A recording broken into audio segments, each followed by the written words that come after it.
We are prompt on this Monday morning. Madam Clerk, are we ready to roll? Madam Chair, you are ready to call your meeting to order whenever you would like. Okay. I'm going to get my dog off my lap so I may stand for the pledge. All right. Welcome everybody to the Monday, September 14th meeting of the Community Homeless Advisory Board. At this time, we are going to stand for the Pledge of Allegiance. And does anybody have a flag? Because I have, here, I'll do this. All right. Councilmember Dare, would you like to lead us in the pledge? Sure. Hello, everybody. Would you join me in the Pledge of Allegiance? I pledge allegiance to the flag of the United States of America and to the republic for which it stands, one nation, under God, indivisible, with liberty and justice for all. Go America! I always add that in there. That's the important part. For sure. Okay. All right, Madam Clerk, please call the roll. Yes, Madam Chair, Bert Bigler. Yes, I'm here. Thank you. Dare. Here. Lucy. Here. Lawson. Here. Delgado. Here. Jordan. Here. Madam Chair, you do have a quorum of the Homeless Advisory Committee. Thank you very much, Madam Clerk. This time we'll move into item 3, which is general public comment. This is for either public comment on any item, action item, for any general public comment. Madam Clerk. Madam Chair, it should be noted for the record, as we have discussed in previous meetings, public comment submitted to my office either via online or through cityclerk@reno.gov or received via voicemail will be presented to this body prior to 4 p.m. the business day beforehand. Anything received after that time will be moved to general closing public comment. Should be noted for the record, Madam Chair, we have no general public comment today. Thank you, Madam Clerk. I do believe we received an email, but I think it was received after 4 o'clock, which I'm assuming it will be read or put in the record at the end. I will review my inbox to ensure that I received that as well, and then we will make the correction as necessary and lodge it into the record accordingly. Thank you very much. I'll forward it on from Laura Smith. She sent it yesterday. It was. I don't believe I was copied on it, so yes, if you can please send it to me, we will put it in the record in general closing public comment. Thank you very much. And when it comes to the item that I think she was referring to, I'm happy to. She had a question about renting equipment, tents and such versus purchasing them. So, okay, Madam Clerk, moving on to item 4, approval of the agenda. May I get a motion? So moved. Second. I have a motion and a second. All those in favor say aye. Aye. Aye. Anybody opposed? Seeing none, motion carries unanimously. Item 5, approval of the minutes for July 20th and August 3rd. So moved. Second. I have a motion and a second. All those in favor say aye.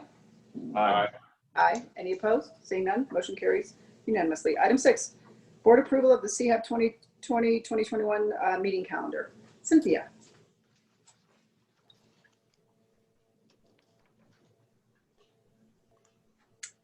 And the proposed calendar was in our, it was an attachment.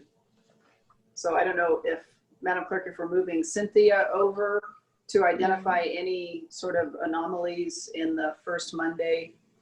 Yes, at this time, Madam Chair, Cynthia Esparza from the City Manager's Office has been moved over and made into a panelist. We are unmuting her on our side.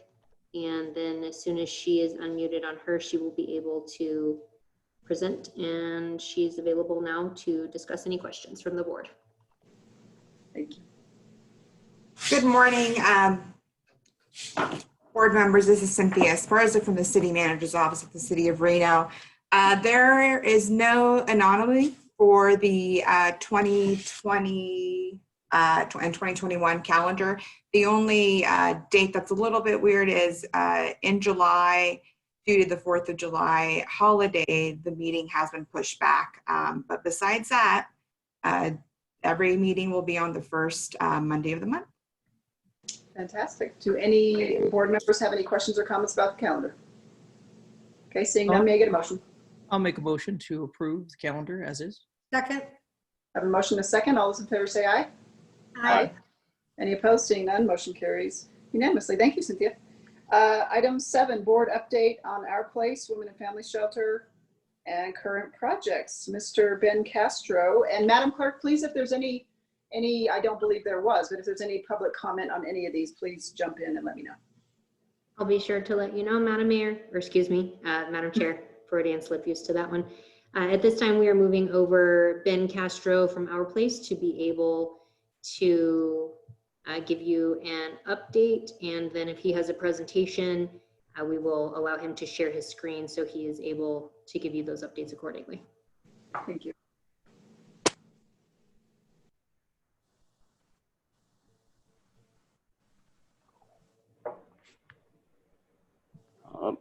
Okay, can you all hear me okay? Yes, sir. All right, good morning. Thank you very much. So I'm having some issues trying to share my screen. We do have a presentation that we've submitted. The fun of trying to navigate this remotely. Give me just a moment. I'm so sorry about that. It's okay. It's okay. We're all making our way through this. And it was in the packet, so it's a great presentation. Thank you. I appreciate that. And I've invited my colleague, Jennifer Cassidy, to join us as well today. She is our Director of Shelter Operations, so she can speak more clearly about the operations of Our Place, and then I can speak a little bit more about our regional planning.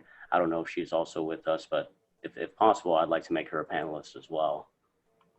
Madam Chair, at this time, I can move over Jennifer Cassidy as well.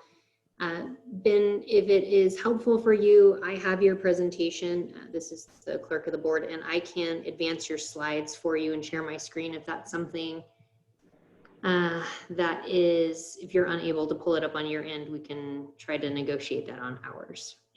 Yes, ma'am, if you don't mind, just in the interest of time, that would be fantastic. Okay, let me go ahead and pull that up on my end. And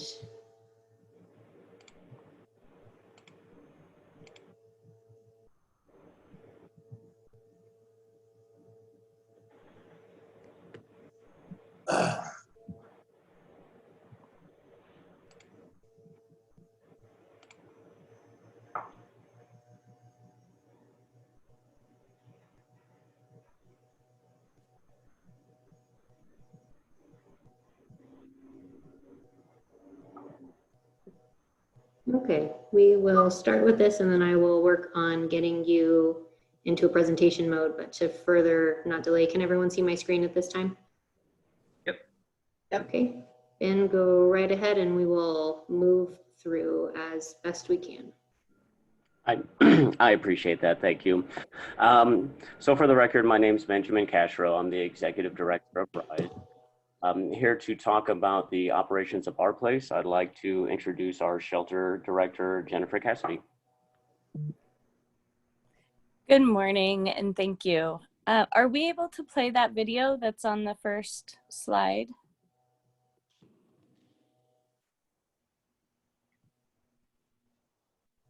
Yes, Wonderful. it appears that we are. Wonderful, thank you. So good morning, I'm Jennifer Cassidy, Shelter Director for Our Place. Thank you so much for your time today. As you can see, Our Place has a gorgeous open design, both indoors and out. Plants, color, and space all emphasize a therapeutic communal living environment that offers dignity and beauty to our guests. While Our Place is an emergency shelter, it is also a respite with a strong focus on community, where our guests can heal so that they can better focus on breaking cycles and ending their homelessness in a permanent and sustainable way. Outdoors, the entire campus. Oh, I don't believe the video is playing. Is it? I didn't know if there was sound in the background, so we will play it now. Okay, perfect. Thank you. Outdoors, the campus is open to all of our guests with plenty of space for sitting alone or in a group. The setting is green and park-like. In addition to the common outdoor spaces, each of our homes has their own private fenced yards. Inside, each home has comfortable common areas with sofas, televisions, games, and toys, as well as private spaces. And we don't have to play the whole video. We can move on to the next slide.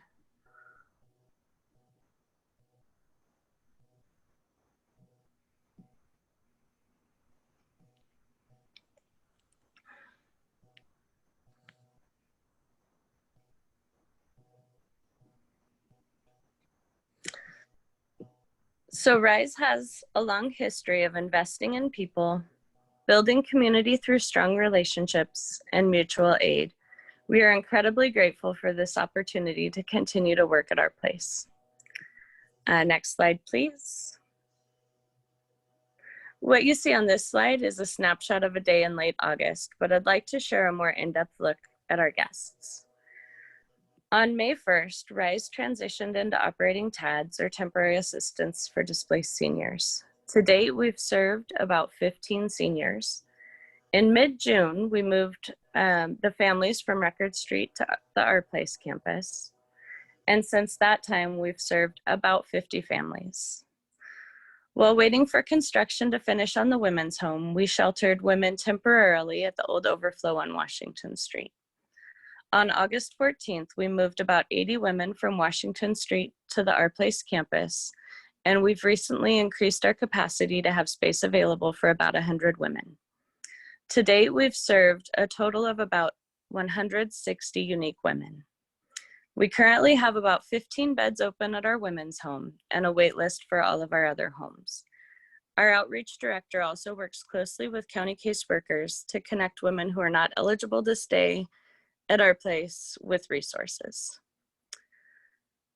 Construction is still underway, and we will soon have showers and laundry facilities for unsheltered women who do not stay on campus, either because they're not ready to live in a shelter environment or because they aren't eligible.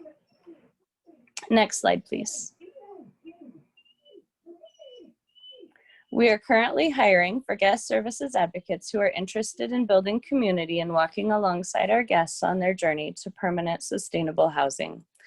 We prioritize hiring people with lived experience and support their professional and educational growth by offering scholarships for peer recovery support, specialist training and certification to all of our colleagues who identify as peers. All RISE colleagues are offered a generous PTO policy with paid holidays, and we've partnered with the Nevada Builders Alliance to provide healthcare for our full-time colleagues. We believe that these investments in our team will provide the best outcomes for our guests. Please send a resume to hr@renoinitiative.org if you're interested in walking alongside our guests. Next slide, please.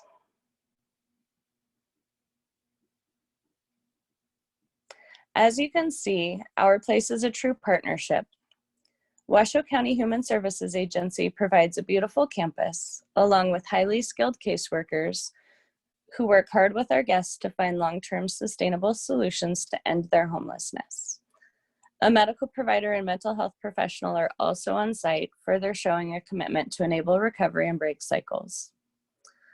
RISE has a team of guest service advocates, concierge staff, drivers, and food handlers, all dedicated to providing a clean, safe, comfortable environment for our guests so that they are able to work towards their goals.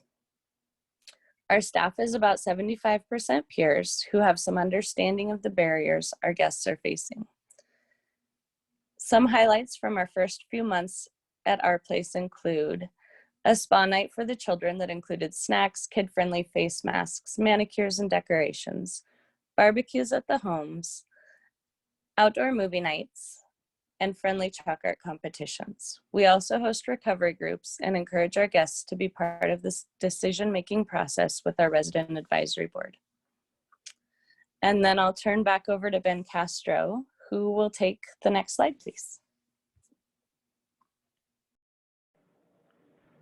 Helps if I'm unmuted. Thank you, Jen. And thank you, Ashley, for sharing your screen here. So COVID is everybody's problem. And unfortunately, our place does not operate in a bubble. We've not been immune to either the impact of the virus or to the virus itself. We've taken several precautions and have preemptively quarantined staff members to do our part in being responsible neighbors. In addition to our county partners contracting cleaning services, we have daily cleaning schedules that our guest service advocates or GSAs have to follow. We've been providing our guests multiple masks, both reusable cloth ones and disposable ones. We've had to limit visitors for our guests on campus, which is pretty sad. We have a lot of families that are with us that are so proud and really want to show off their the strides they've made to their family members, but in the interest of not exposing our guests or vice versa, we've had to basically not allow visitors on campus. And as a volunteer organization for the last 9 years, we've had to not allow hundreds of our most engaged volunteers from coming on campus as well to get more involved. I'm sure I speak for everyone when we say that we're very much looking forward to the days where these meetings can be held in person and where social gatherings, community workshops, and handshakes and hugs are all commonplace again. Next slide, please.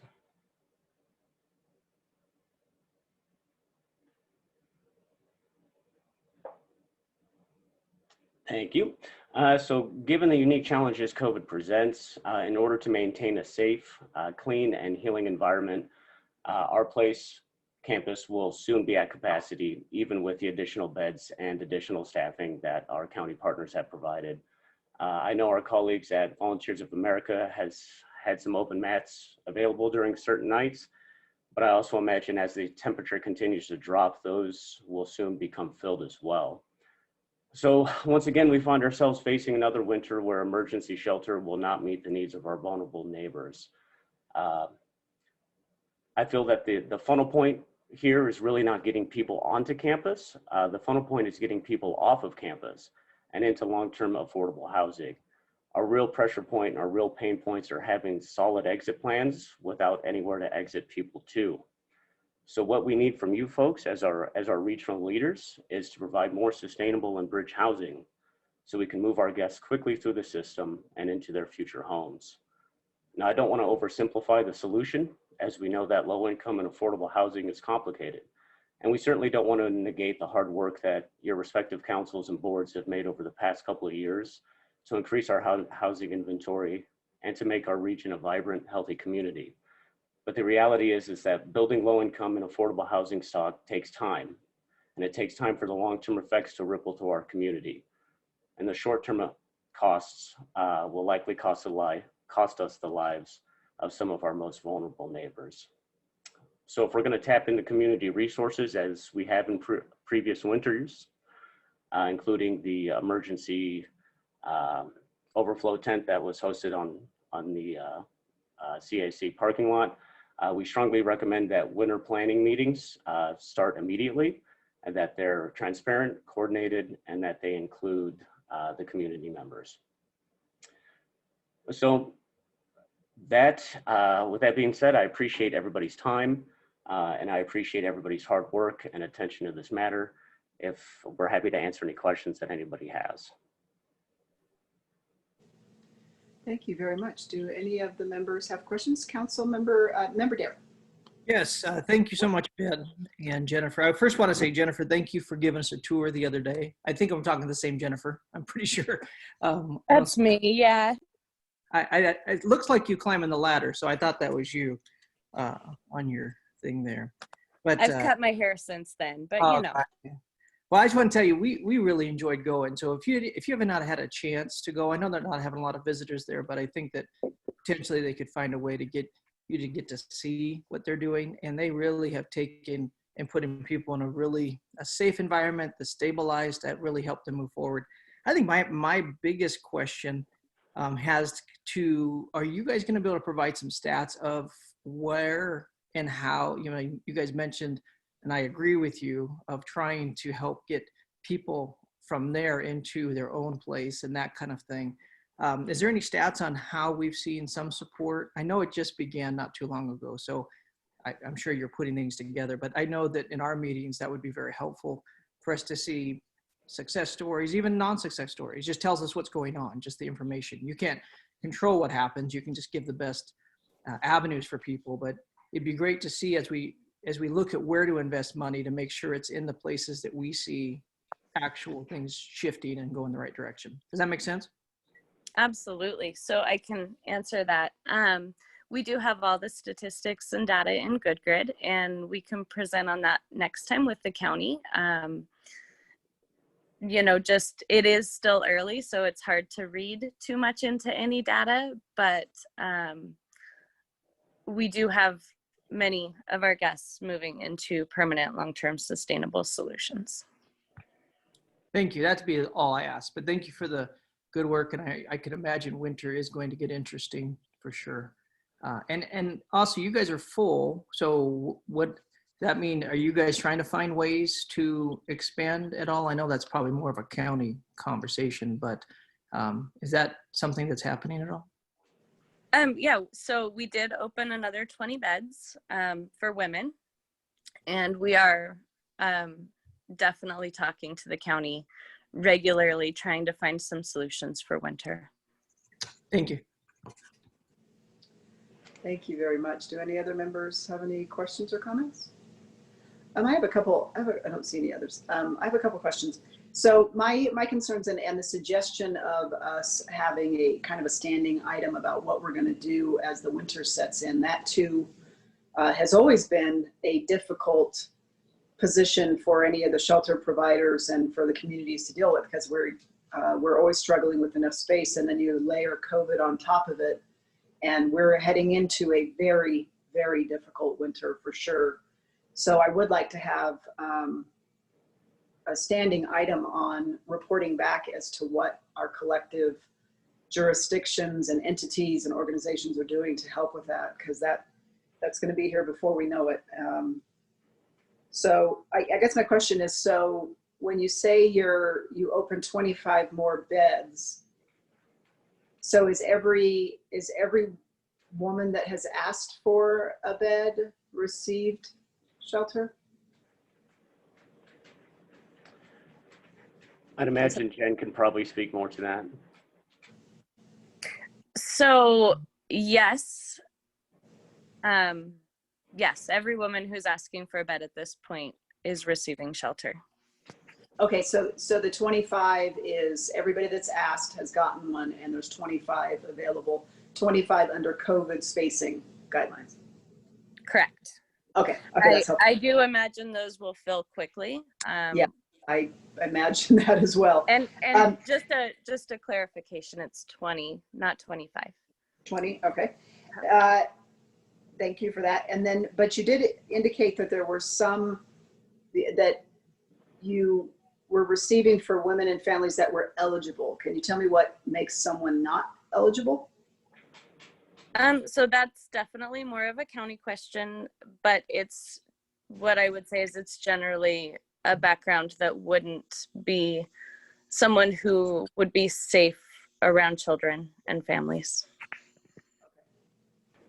Do you have a number of how many have fit that description that you couldn't, which I'm not disputing. I'm just trying to understand. 7. I'm sorry, 7? We're working with 7, yes. And we're working closely with them. Our outreach director and county case managers are working closely to find solutions for them as well. Okay. So I guess my question is, so you've got 20 beds that are available under COVID restrictions. So let's say when COVID's over, my dog is barking in the background. When COVID is over, how many, when you do the ratios, like how many will you have? What will your availability be under normal circumstances? I'm just trying to understand, as we look to the future past COVID, what the capacity. Sure. Our capacity is 110 post-COVID. Currently, we have, for the women's homes, currently we have 100 beds. For COVID that you can use right now. Correct. Okay. So in essence, 10 more beds is all that will come available after COVID. Correct. Okay, just trying to understand the numbers so we can plan for winter and for post-COVID. All right, any other members? Member Lucy? Madam Chair, I just want to provide a little bit of clarity. There has been some questions in regards to, you know, who can participate and, you know, criteria, so to speak, in which individuals can stay at our place, at least for the women and the family shelter. I had that conversation briefly with you, but I think it's prudent to add that context here, especially for those that are watching. We have to think of our place very similar to some of the programming that Washoe County already has online, very similar to Crossroads and our other programming.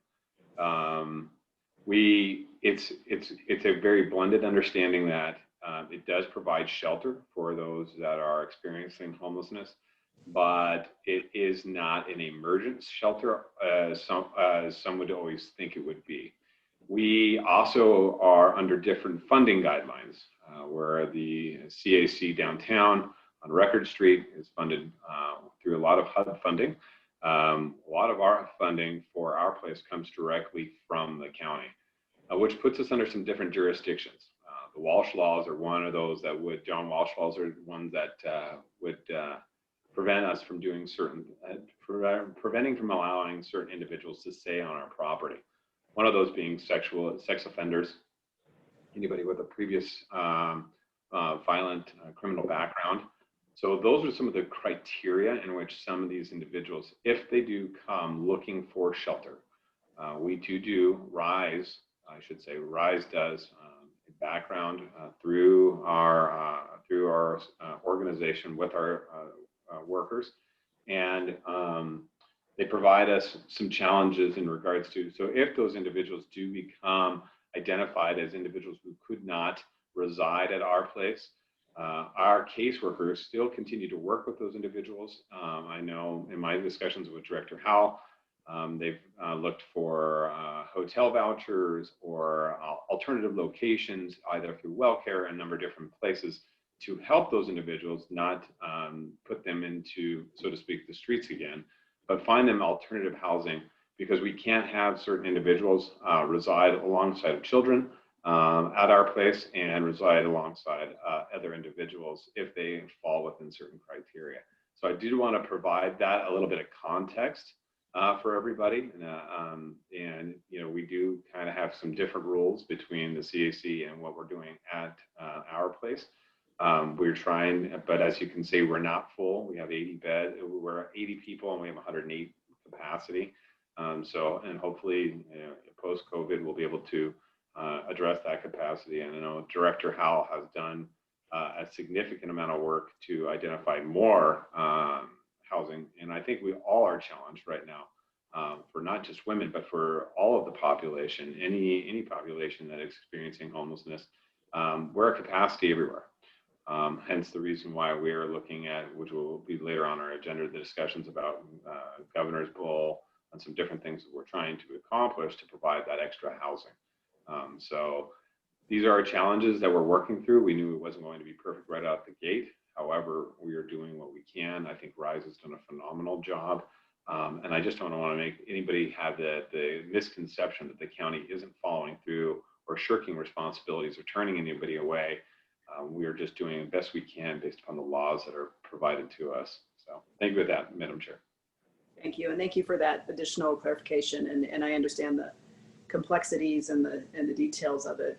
I just recall a meeting that we had when our place was conceptualized and being discussed at the first stages. And one of the questions that I asked on the record was whether or not it would be equipped as a emergency receiving shelter, and I was told yes. And now we're finding out that that's not wholly the case, and we're now having to make accommodations at the Community Assistance Center on Record Street, which limits our ability to do the things with the men's sheltering, because now we're trying to separate populations again that we were trying to utilize fully for the men's population. So it complicates our ability to do what we can with our limited space as well. So I was just, for the record and being fully transparent, trying to understand, while it's only 7, and I know everybody's doing level best to try to find housing and accommodations for them, it's falling back, at least in some regard, on the Community Assistance Center on Record Street, which, you know, kind of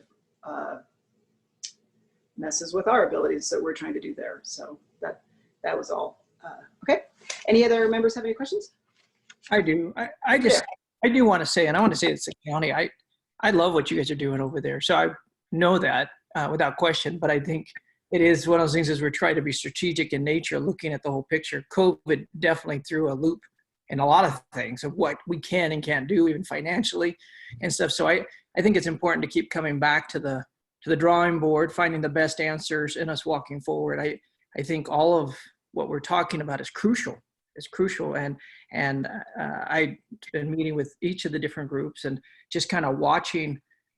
COVID makes it to where a typical place we'd have is about half full. I mean, we can double up. And so even the winter, as we talk about it, I know that we all were hoping that we would never have to do a tent again because we did this Our Place thing and all this stuff.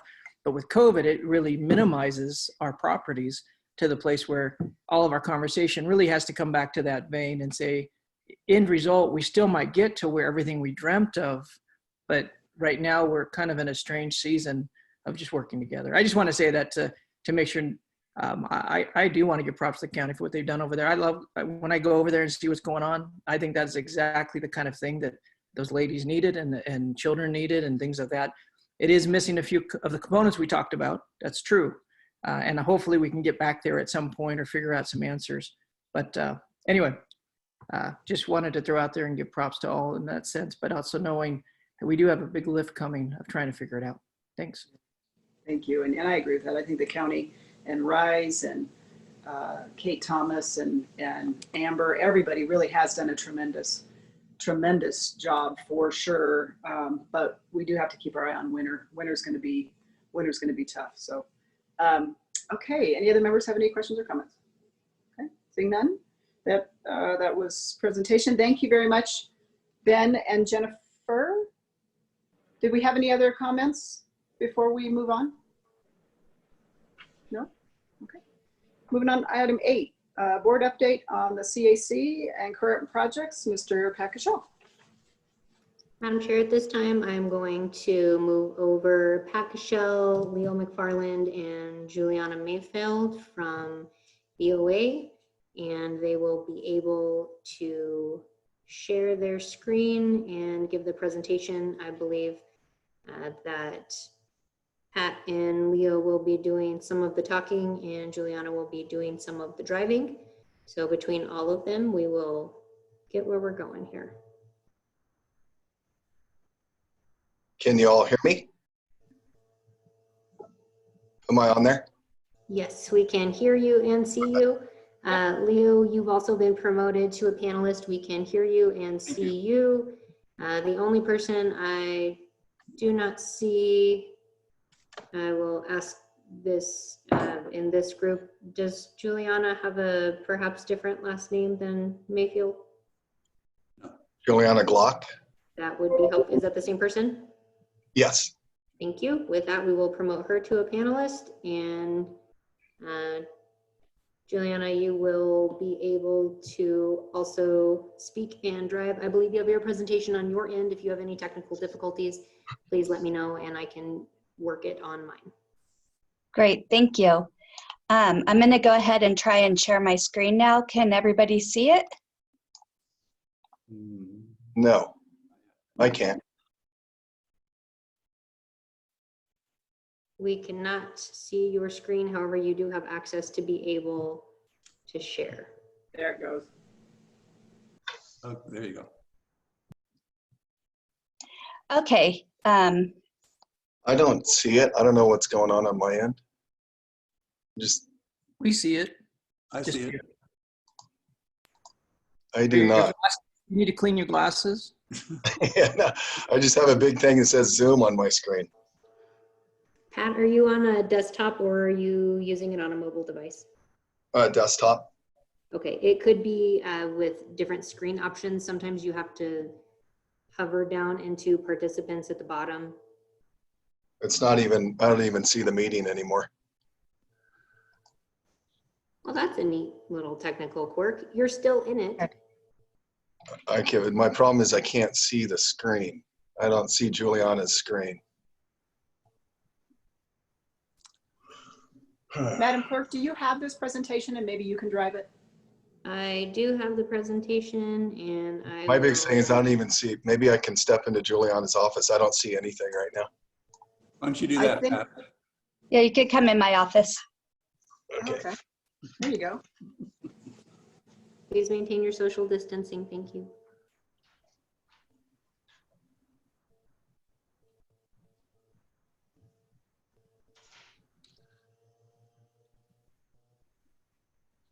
And Juliana, you could share your video so you can see Pat when he comes on.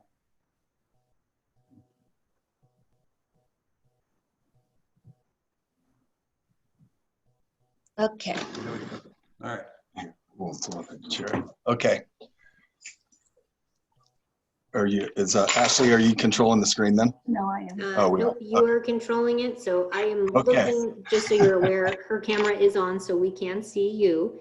Okay, good to go now. What is being broadcast up is going to be her overall screen, so you can drive the presentation, and then I've got your videos in the corner, so we'll be able to watch both. Okay. First, good morning, everybody. Hope you all had a great weekend. And just want to start the presentation by just kind of giving a quick reminder of who VOA is in Northern Nevada. We've been here for, we have a history of about 119 years being here in Nevada. We have developed affordable senior housing and senior healthcare properties throughout the state. Before I got here, we actually, VOA operated therapeutic foster care programs in Reno and the children's receiving homes in Las Vegas and Carson City. We have a host of current programs that we actually operate, the Village at Sage Street, which we've all heard about, Sierra Manor 1 and 2, which is our senior living. We have the Reno Works Project, which currently is on hold due to COVID. And then obviously we have the emergency shelters here for veterans and men. The next slide, what you're going to see is our list of our community, our Northern Nevada Advisory Council. It's a great list of an amazing group of people that we meet with once a month and do our board meetings with. Next slide you see is back to some of the programs we have here. The graph kind of explains what each of them do. The one that I would like to touch on is our Restart program. It should be noted that all three programs that you see on the screen are affordable housing projects that target low-income members of our community. Restart should be noted that it's a permanent supportive housing project with mental health therapy, medication management, case management, and outreach. You can see on the screen that we provide 136 subsidized housing units to 113 individuals, 23 families, all currently in long-term stable housing. We also do the screen states that we outreach to about 638 people and provide referrals and access to services throughout the community and provide warm handoffs throughout the community as well. The next screen you're going to see is you're going to see a lot's happened here in the last few months, especially since 3/5, when we first had our reported first case of COVID in Washoe County. What you're going to see over the next few graphs are these significant dates have had a significant and major impact on the numbers here at the CAC, as well as the outcomes. The next screen, we're going to skip through this. It just kind of gives a brief narrative of some of those dates and more detail of what the timeline represents. I'll just keep going. Okay. I was going to have Juliana step in here, but I'll have her step in just a minute. What you're going to see right here on this screen is this is before COVID. This was when the CAC was in full operations, and we served a total of 2,043 adults, 252 children through the year. The graph on your left, what you're going to see is it broken down into programs: the men's shelter, the women's shelter, the overflow over on Washington, and the parking lot tent. You also see the green line represents the veterans that have actually stayed in those different programs. Up in the right-hand corner, what you see is the family shelter, and what those numbers broke down to as well. The bottom right is the recidivism of each program: men's, women's, overflow, and the parking lot tent. That 2,043 number and the 252 children, those are unduplicated numbers, which should be noted. This number you see here is the breakdown of total exits, which was 2,336 exits throughout the year. This is pre-COVID. So from July till March, you're going to see this was all at the CAC. From April, May, June, you're going to see those numbers are the numbers that reflect after COVID. So you'll see where case management plays a major role in that significant difference. You'll see the outcomes are not nearly what they were pre-COVID. So what you see here is housing, exit to housing was a total of 347. The exit of with new, or not new, but existing and new income was 685. And the exits to institutions was a total of 77. And then on that screen, you'll see it's broken down to each month. It should be noted, I want to note on that, and I'm going to be a stickler on case management. Pre-COVID case management, we had a ratio of about 1 to 50. And even at 1 to 50, we still had some pretty good numbers. After COVID and our current situation, you should know that right now we have a ratio of about 1 to 100. So I think it's something that in our community we really need. If we want to see those numbers improve, we really need to take a look at the critical role that case management plays in our outcomes. And at a ratio of 1 to 100, we're really, right now, our focus is strictly on sheltering individuals. So I think that needs to be noted as well. I'll just keep going. Yeah, you're doing great.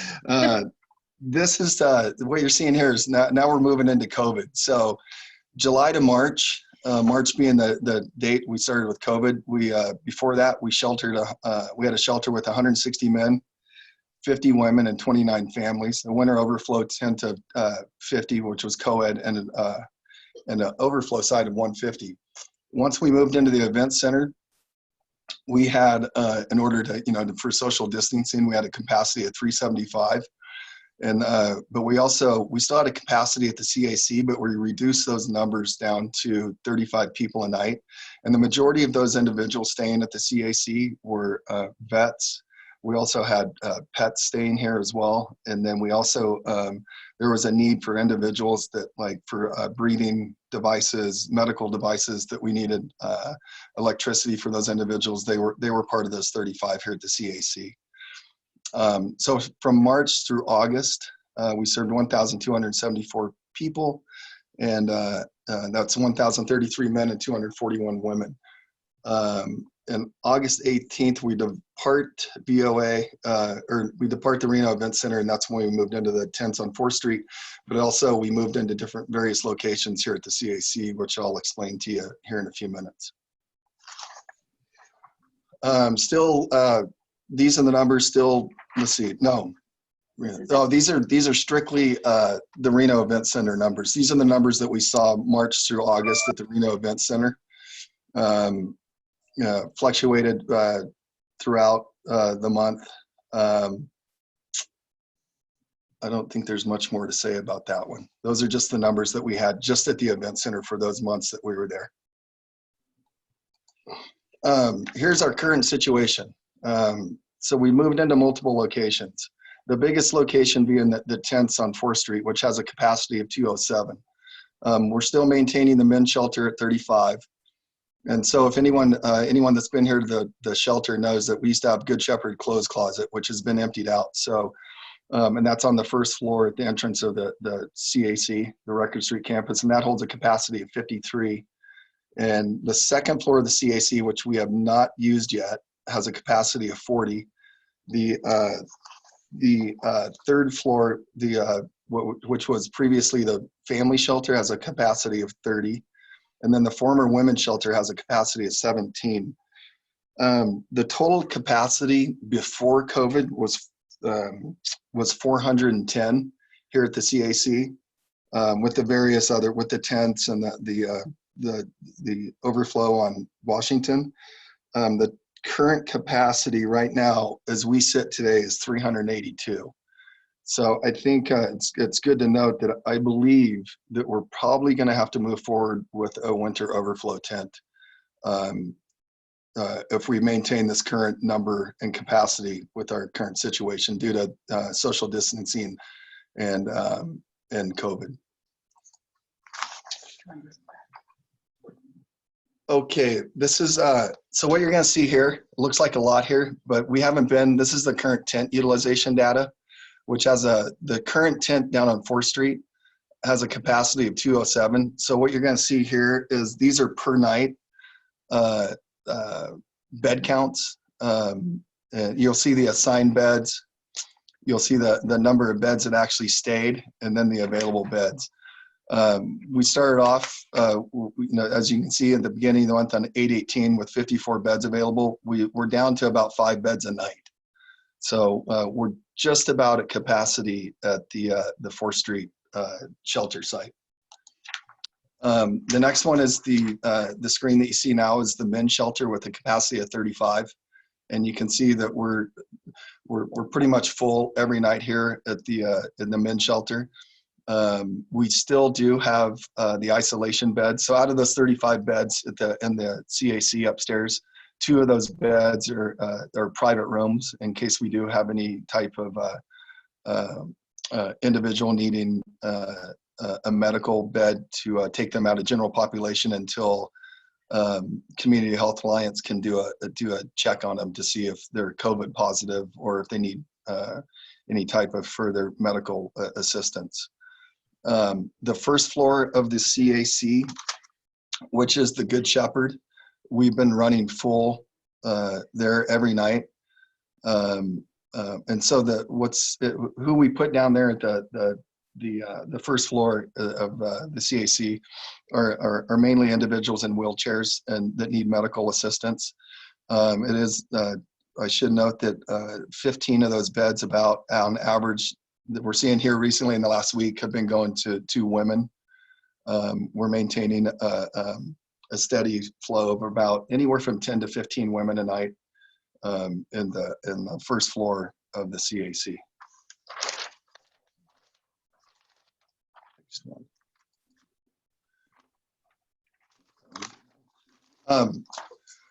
So moving forward, obviously, there's a few things we need to work on. The short term, I mean, our immediate needs as far as VOA, what VOA needs is we need to finalize a contract in the current COVID crisis situation and the current conditions that we're currently working in. And then we also need to get shore up our budget and what that looks like. Midterm, I can't say it enough. I really feel like we need to address the case management piece. If we don't address that soon, I think we need a ratio of about 1 to 25 is what we're looking for. And I think if we really want to improve our outcomes and to really get back to helping individuals that are staying here at the shelter rather than just sheltering them at night, we really need to finalize what our case management situation is looking like. And then obviously, just like everyone here in the community, our long-term goals are obviously, it's more than just VOA. I think it's our community as a whole is, affordable housing, transitional housing, what employment opportunities are out there for our clientels, recovery service and mental health services as well. And once again, I feel like I'm beating it up, but we need to get back and really focus on that case management. if we really want to get those outcomes back to where they were. And if we get to a proper ratio of 1 to 25, I think we can improve those outcomes significantly, probably at least by 25% to where we were pre-COVID. So that's the end of my presentation, but I wanted to bring Leo in because Leo was going to touch on for the fiscal year 1920 for our fundraising report. Thank you, Pat. What we wanted to do today was explain how Volunteers America Nevada is fundraising on behalf of the programs that are established in the Reno community. And so this is a 1920 fundraising report. This first slide shows that there were cash donations to the Reno effort of $406,000 and change, and in-kind donations $901,981. So the total donations combined $1.3 million in donations. We're going to break down what the in-kind dollars went to and what the cash dollars went to in the preceding slides. So the next one, please. So we have both restricted and unrestricted funds that have come into the organization. This is sort of a breakdown of where those funds, particularly the restricted funds, are targeted to. So you'll see that we, on the far left there, $182,168 were unrestricted funds. So those are simply donations that come in to the Reno area from various donors. The affordable housing, Sage Street, was again $25,235 dedicated to the development of the Sage Street program, 216 beds at the Sage Street program. Affordable housing at Sierra Manor, one of our senior housing complexes, was a specific $1,000 donation, really around the COVID efforts. Reno shelters, these would be donations that come in and say, I want this to support the CAC shelter program. So it's categorized in that capacity. And then Reno shelter restricted would be for a specific activity. And in this case, that specific activity was to take the children, when we had the children on site, down to the Great America Park. This would have been the second year that occurred. The Reno Works program, again, was donations that they came in totaling $45,200 to support the Reno Works program, which was several classes of Reno Works activity during that fiscal year. And then you'll see at the very bottom, both restricted Operation Backpack and Restart that failed to have the numbers on there. One of the slides we had had the numbers. The restricted Operation Backpack dollars were $19,933 were given specifically for the Operation Backpack program, and the restricted dollars to Restart were $52,046. These were cash donations. So that total with the Operation Backpack and the Restart does total up to $406,443 targeted toward those program activities. And we're going to break down a little bit further on the next slides. So let's go ahead. Program enhancements. Program enhancements, 266,516. This is in-kind donations, and what that represents is activities around children's birthday parties. Every month at the family shelter, we would host a birthday party for any of the kids who actually were having a birthday that month. And community groups would come in and throw a massive birthday party. So a big celebration for each one of those children.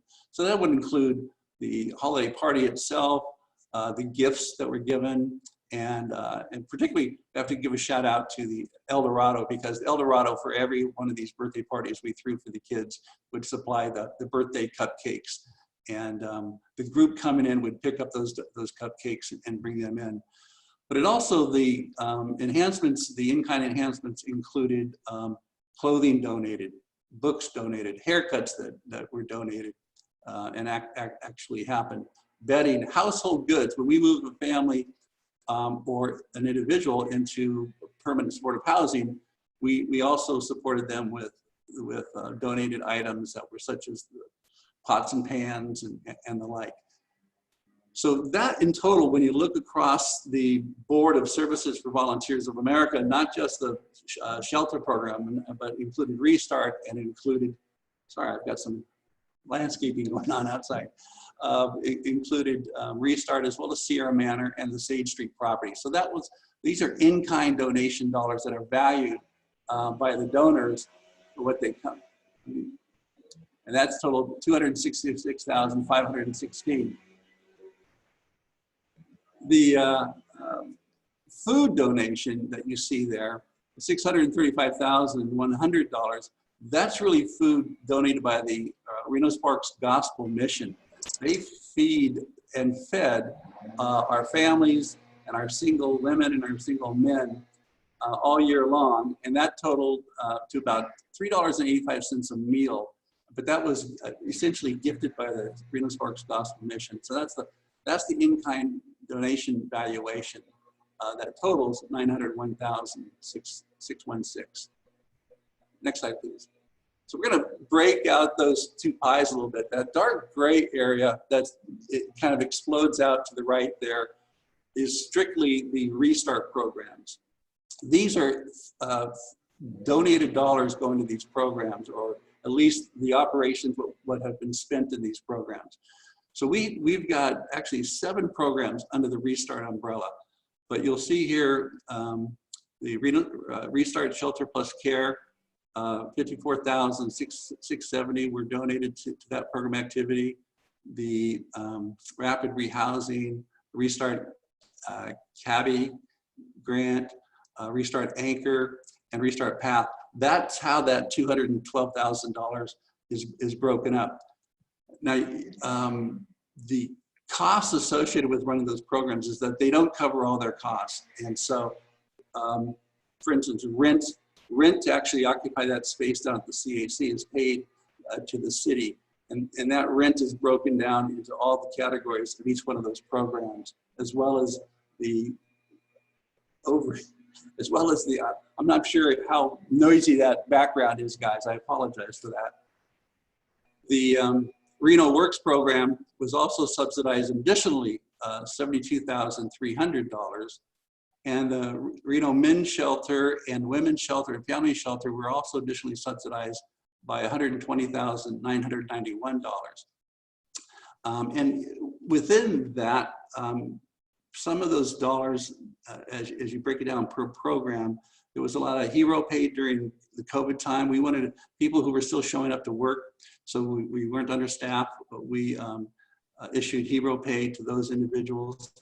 Overtime pay that wasn't covered within the budget falls under those categories. And then there's unpaid expenses that might have exceeded a line item, really because of COVID, were not reimbursable dollars as well. So for the 3 shelters there was an overage of $120,991 that needed to be covered in some fashion. And down below that, affordable housing, Sage Street. This was because of the ramp up this year of the 216-bed Sage Street property. Our losses were $238,078. Today we are at full capacity, and so we know that next year we're not expecting to see that kind of a significant loss with Sage Street. In fact, we're praying that Sage Street, which is paid for by it's an affordable housing program that we cap at $400 a month for those individual bedrooms. But this was the ramp up loss that we suffered under that. So if we can go to the next slide, this is a more simplified way to show this. Development funds raised cash $406,443. Our Sage Street expenses were $238,078. The Reno shelters, as I explained, was $120,991. Restart cost us additionally $212,940, and Reno Works $72,300. This is over and above the donated dollars that came in, because that total program expenses were $644,309. So we had a shortfall. And then of course our fundraising team with staff and operations was an additional $174,000. So the grand total was above and beyond the $406,000 raised through community donations. We had to subsidize the Nevada operations additionally $411,945 this year. We know that next year won't be that bad because of the Sage Street, but we have significantly every single year had to underwrite the activities in the Reno market by significant margins. This would have been our most expensive underwriting for a fiscal year, and again, 2019, 2020. So the work in front of us up in Reno is to continue to grow that community support, to support the activities, to do the special upgrades that need to be happen at the shelter facilities, to make sure people are getting the ability to move out of homelessness into housing and be able to set up their apartments from the get-go. We embrace the opportunity to develop new and affordable housing, and we have made these investments in it, and recognizing that sometimes you have to really invest in a new idea, in a new concept to make it a reality. And that's a perfect example is the Sage Street. The city participated with the donation of the land. The community fund is carrying the heavy burden, and Volunteers America carried a burden of nearly $250,000 just this last fiscal year. So this sort of summarizes the fundraising activities. Again, we're not raising enough money to cover the losses, but this is how it's broken out. And I think the next slide might be the last slide. Next slide. Thank you. Yeah, that was So the last slide. happy to take any questions. Thank you very much. And if you want to leave this up on the screen. Okay. And if someone wants to ask a question, just kind of, I don't want to say yell it out, but just speak up, because I have some questions and I may have to ask to go back to a slide, and toggling between our faces and the presentation is a tough thing to do. So Okay. If we could go, well, let me just ask, do some of the members have any questions? Just speak up and I'll call on you, because I can't see you. Yeah, Naoma, this is Ed Lawson. Okay, Member Lawson. I want to go back to the Medicaid credentialing. You have that in as medium term. Yes. We've talked about this before. Shouldn't that be like a #1 priority for us? Because it seems like short on cash everywhere. Go ahead. Hi, Councilmember Lawson. This is Juliana Glock for the record, if you can hear me. The reason that we have that on midterm is we are working on the credentialing. However, the tenancy supports is what would be approved through any type of shelter services. That is not up and going yet through the state of Nevada. They're looking to have it going at the first of the year. So that's why we have it under midterm. So that's the credentialing specifically for the tenancy supports is what would be covered through shelters. Okay, thank you. Thank you very much. Other members have questions? This is Christopher. Member Dare. I just want to talk for a moment about case management, and I say it seems that a lot of this all ties together under case management, even when it comes to Medicaid, if I'm not mistaken. And when you say we need more, can you explain what that would look like? Does that mean in the contract you're asking for everybody to make sure there's enough in the budgeting? Is that something that, who hires that? How do we do that?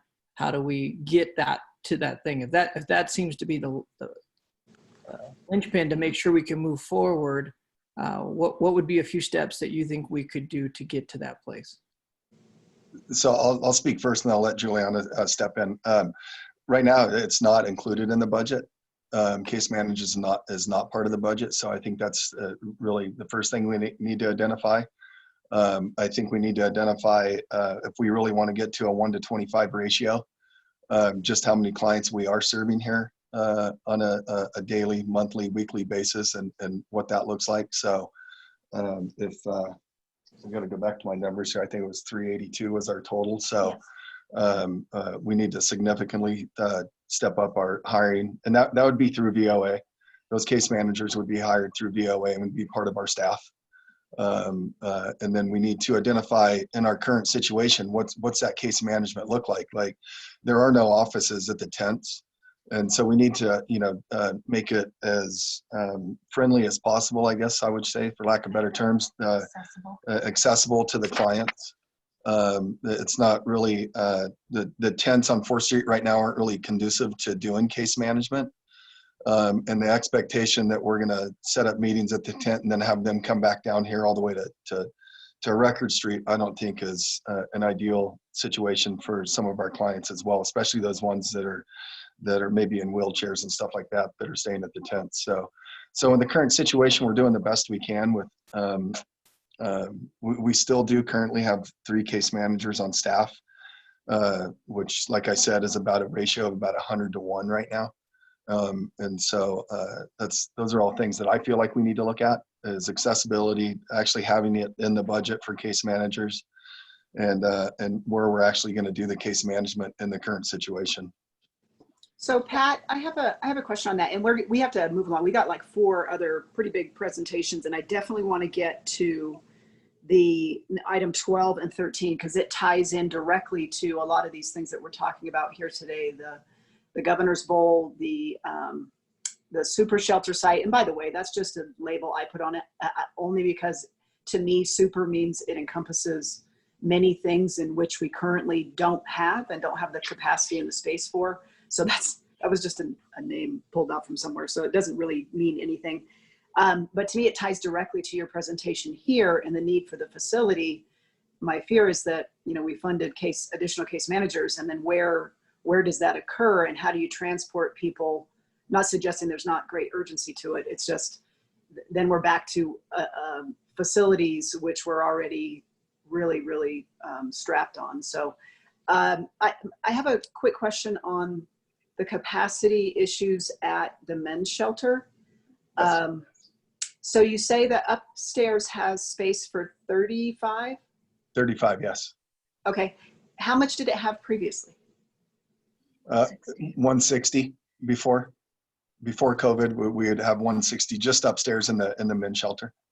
So that is, okay, so it reduced to that much because of COVID, because the only reason I'm saying that is the shelter over on Washington Street, which to me, and I'm just eyeballing it, appeared to have similar square footage on the, on the facility, and they were housing approximately 70 women.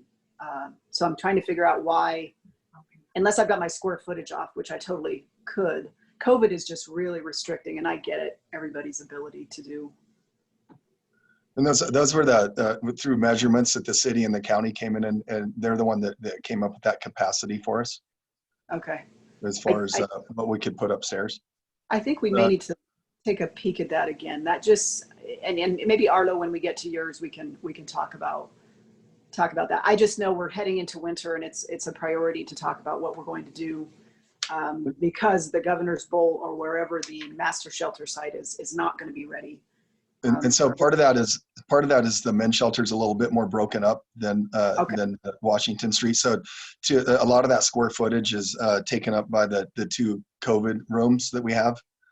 I gotcha. That's helpful. And I know the Washington Street, I mean, we're under contract for sale, so there's no going back to that one.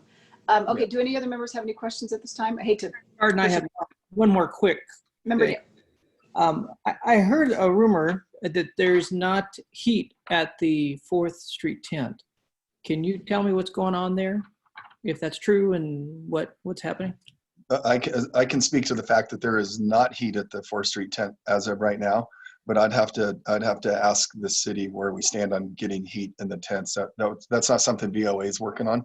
I just know that we're hearing a lot, and it's getting cold. If you look at the temperatures that have been out there this week and then coming up, it's going to get a lot colder. So heat is definitely a need at the tents. Because, yeah, okay. But just as we walk forward, it's part of our thing. Just want to make sure that's a asterisk in there. Thank you. Madam Chair? Yeah, thank you. Madam Chair? Yes. This is Commissioner Burke-Bigler. I am curious about the comment that you made, Pat, that you have COVID rooms. Does that mean you have rooms of people who have COVID or rooms of people who are, it's set up in the event of protecting them from COVID? It's set up so if someone comes in, we take everyone's temperature every night. If someone comes in with a high temperature, we actually isolate them in a COVID room. And I'm just using temperature as an example. They could be any kind of sickness. And we isolate them, say they come in, check in at 7, get tested, or not tested, but have their temperature checked, they come up hot. We'll isolate them in a room, and then we'll contact CHA, and they come down and do an assessment on them. And if they feel like they need to go to COVID housing, they'll be placed in COVID housing.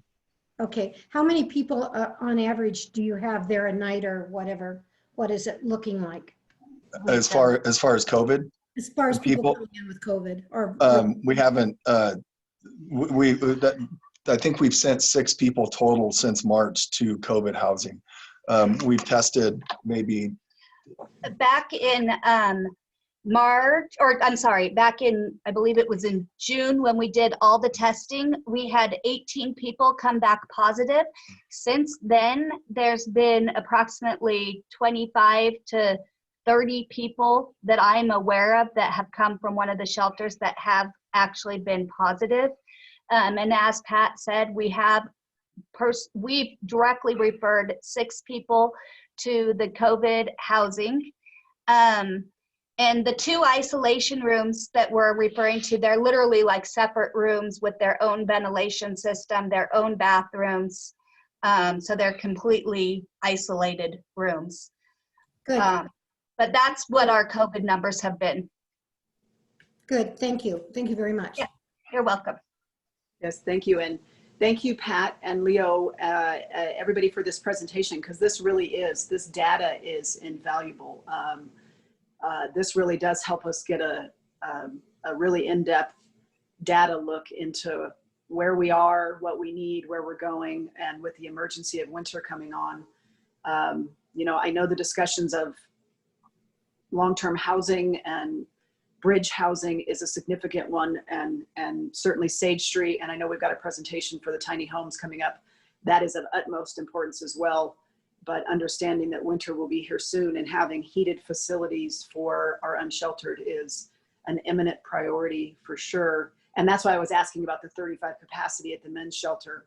While we will certainly no doubt be getting heaters for the tents, I just wondered if there was any additional, keeping people safe, obviously, and appropriately social distanced within the shelter walls to fit maybe a few more in that heated building. I think it's good to note too that the community, Catholic Charities, the Gospel Mission have really stepped up, because now we're not just serving dinner at to the men. We're serving breakfast, lunch, and dinner down there on 4th Street as well, and I think that needs to be noted as well. That's fantastic. Thank you, and I appreciate all the work that everybody is doing in this regard. This is really important work that all of you are doing, BOA and the county and RISE and everybody. It's going to be a tough winter for sure. And that's a priority for us to find our way. What I would like to do, if there's not another question on this right at the moment, I would like to see if the board is open to moving to Arlo Stockham's presentations, because they tie directly to this with regards to the Governor's Bowl site and some of the issues regarding the 4th Street shelter. And then we can hop back to the Northern Nevada Hopes presentation, if we could do that. Are you guys okay with that? Yes. Okay, I'm getting head nods. So Arlo, we're at item 11, 12, and 13. You're up on all of these. So if you just want to have at it, and you've got about 10 minutes. No pressure. Good morning, everyone. Hope you all had a great weekend. I don't have a PowerPoint presentation for these items. I think I'd like to speak to all 3 agenda items together because they're related and we're tight on time. Agenda item 11 is really an update on our sheltering efforts. The I think you heard a lot from RISE and from VOA about the status of those shelters. East 4th Street and the expanded use of the CAC. Overall, it's going about as planned. It's going well, but obviously we have huge challenges with capacity and the need for a larger shelter site. So I'm not going to repeat what was already presented, just to emphasize that it's operating well and as planned, but it's not going to be sufficient for winter. Regarding the Governor's Bowl acquisition efforts, those are also proceeding where we've enjoyed the support from all of you and from others in trying to expedite this process. It is moving forward towards a land acquisition. It's going to be a smaller site, which is basically the worst case scenario for us in the event additional right-of-way is needed for the freeway. So we're looking, we don't have the exact boundary. That's the next step. We should be getting that from NDOT. But I think we're going to be looking at more of a 4 or 5 acre site, which is still sufficient for our sheltering needs, but it's starting to get tight, especially when we start looking at wraparound services and the like. It's also become pretty clear that the transaction's not going to be done in time to have the larger shelter built for this winter. We are working to get the heaters put into the 4th Street tents, but my main message to this group is it's unlikely to be enough. And we at the city don't really have any other property that is suitable. So I think collectively the region needs to figure out, are we going to do an additional emergency shelter? And if so, where? And as we sit here today, I don't have a great answer for you. We are working real hard to complete the transaction in December so that in the event the CARES Act spending deadline is not extended, we could still utilize CARES Act funding for the facility. But really, we need more space. We haven't exceeded capacity, but that's really just been because the weather has been good. If all of our unsheltered come, we will need capacity. Yes? Arlo, can I ask a question while you're on that? So I know Pat mentioned about reactivating the tent at Record Street, which we have done in the past. Now that in the past housed, I think, 50? I'm trying to remember. So in COVID, that really reduces that down to, I don't want to say negligible because any sheltering is wonderful. But I mean, what would we realistically be able to fit on that site with the COVID restrictions? And I know that Pat and VOA kind of expanded some of the day use facilities so that already small footprint just got smaller. So I don't know that site's even going to work, unfortunately. It would be a small portion of the need. Fundamentally, we need a larger site for a shelter, both in the near term and long term. The CAC just simply isn't big enough. It could house a couple dozen, a few dozen potentially additional people, but that just doesn't get to the numbers that we need to get to. So in our opinion, we need a larger site or else people are going to be getting turned away over the winter. So open to suggestions from other members. Member Dare. So one question I have, and we've looked at it before, and this, I don't know during COVID if it's even part of a conversation, but maybe just in some emergency times with what's happening, we could do a little bit of a look and see if any churches would be interested in stepping up. Again, it's hard. It's a hard one because of COVID. If it wasn't COVID, I don't think it's a hard one. But if we could find any way to provide safety around that thought, we do have buildings. We have buildings. That's the problem isn't buildings. The problem is a safe way to do it. And we do have people who care. We have the compassion. That's not the problem either. We just have to be able to line it out safe. And then that really might be our wisest move. And I say that just because we need small amounts. There's no way we're putting up a tent large enough then to cover even what we did last year. The cost alone and the land alone, I can't even imagine getting there. So I'm interested in helping with that if we want to think about that. But part of it, I need some help thinking, how can we do this safely to even offer it or ask. So that'd be my thought. Question? Member Burkegler. Thank you. But we are going to keep Record Street on until something else is out there in place, right? I said, we're not moving them out of Record Street. Okay, good. Because I'm a little concerned about what we're going to do with them all during the winter if we can't, if we're not going to be able to find another location for them. And then one other question I had, Arlo, I had the opportunity to talk with a couple of the highway developers who are working on Interstate 580, whatever that, the spaghetti bowl, let's just call it that. And they indicated that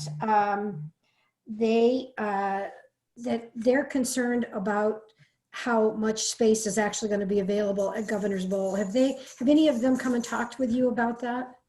Yes, we had a good meeting. I guess it was a little over a week ago. NDOT is presently finalizing the boundary that basically delineates the largest area that they could potentially need for the freeway. And it's going to slice 2 to 3 acres off of the Governor's Bowl site. I want to be clear that it's still a very adequate and very sufficient site, even with that reduced land area. There's, we have preliminary plans for 46,000 square feet of sprung structure, which will basically accommodate our need now. There's room for that, and there's room for some addition. But where it starts getting tight is if we're going to have additional services. There isn't a lot of additional area on that property for future buildings or for a camp or things of that nature. Yeah. So we definitely still see it as the best option, and it's still feasible even with the reduced land area. And some of the details are kind of the future potential expansion of that area if it's not needed for the freeway. Thanks, Arlo. My concern, of course, is that if we don't have something that's reasonably close to downtown, we're not going to get a lot of the men. Some of the men aren't going to move. Well, a lot of them will, but some of them aren't going to move. And that's concerning. So, I don't know what else and I know, Arlo, you've been looking at this, and I certainly appreciate all the work your team has put into this, but I don't know where else they go if we don't find some area like the Governor's Bowl or something in that general location to move them from Record Street. We're optimistic about the Governor's Bowl. I think it's going to be a real challenge for this winter in advance of the Governor's Bowl, and we need kind of an overflow site. So that pretty much covered agenda item 11. I did want to get to 12 and 13, but are there any other questions kind of on that status report before we talk cost sharing? You know what, just quickly, I think Member Burkegler hit it on the head. If there was any indication of how difficult it is to find a location, let's just flash back to a month ago with the Tumwa site. and we got sued over it, and it became a very significant issue. It's just there's not a simple answer. And when you talk about proximity, you're absolutely correct. There needs to be some level of proximity with the appropriate zoning. And that shrinks your footprint. The NAMS campus has 10 or 12 acres that are open, which, when we talk about emergency tenting for this winter, is that a possibility? I don't know. I think all things have to be on the table right now because the snow's going to fly soon, and the tents we currently have erected and the one we may erect at Record Street, I just don't think with the numbers we're seeing, the increase in homelessness and the issues, I just don't see that's going to be sufficient to get us through to the longer term goal of the Governor's Bowl site with this bigger shelter with its expanded facilities and amenities. But we're not going to get there before winter, and that's got to be a significant priority. So anyway, I apologize. Arlo, go ahead. So agenda item 12, again, we did a written staff report. It really addresses the cost sharing agreement.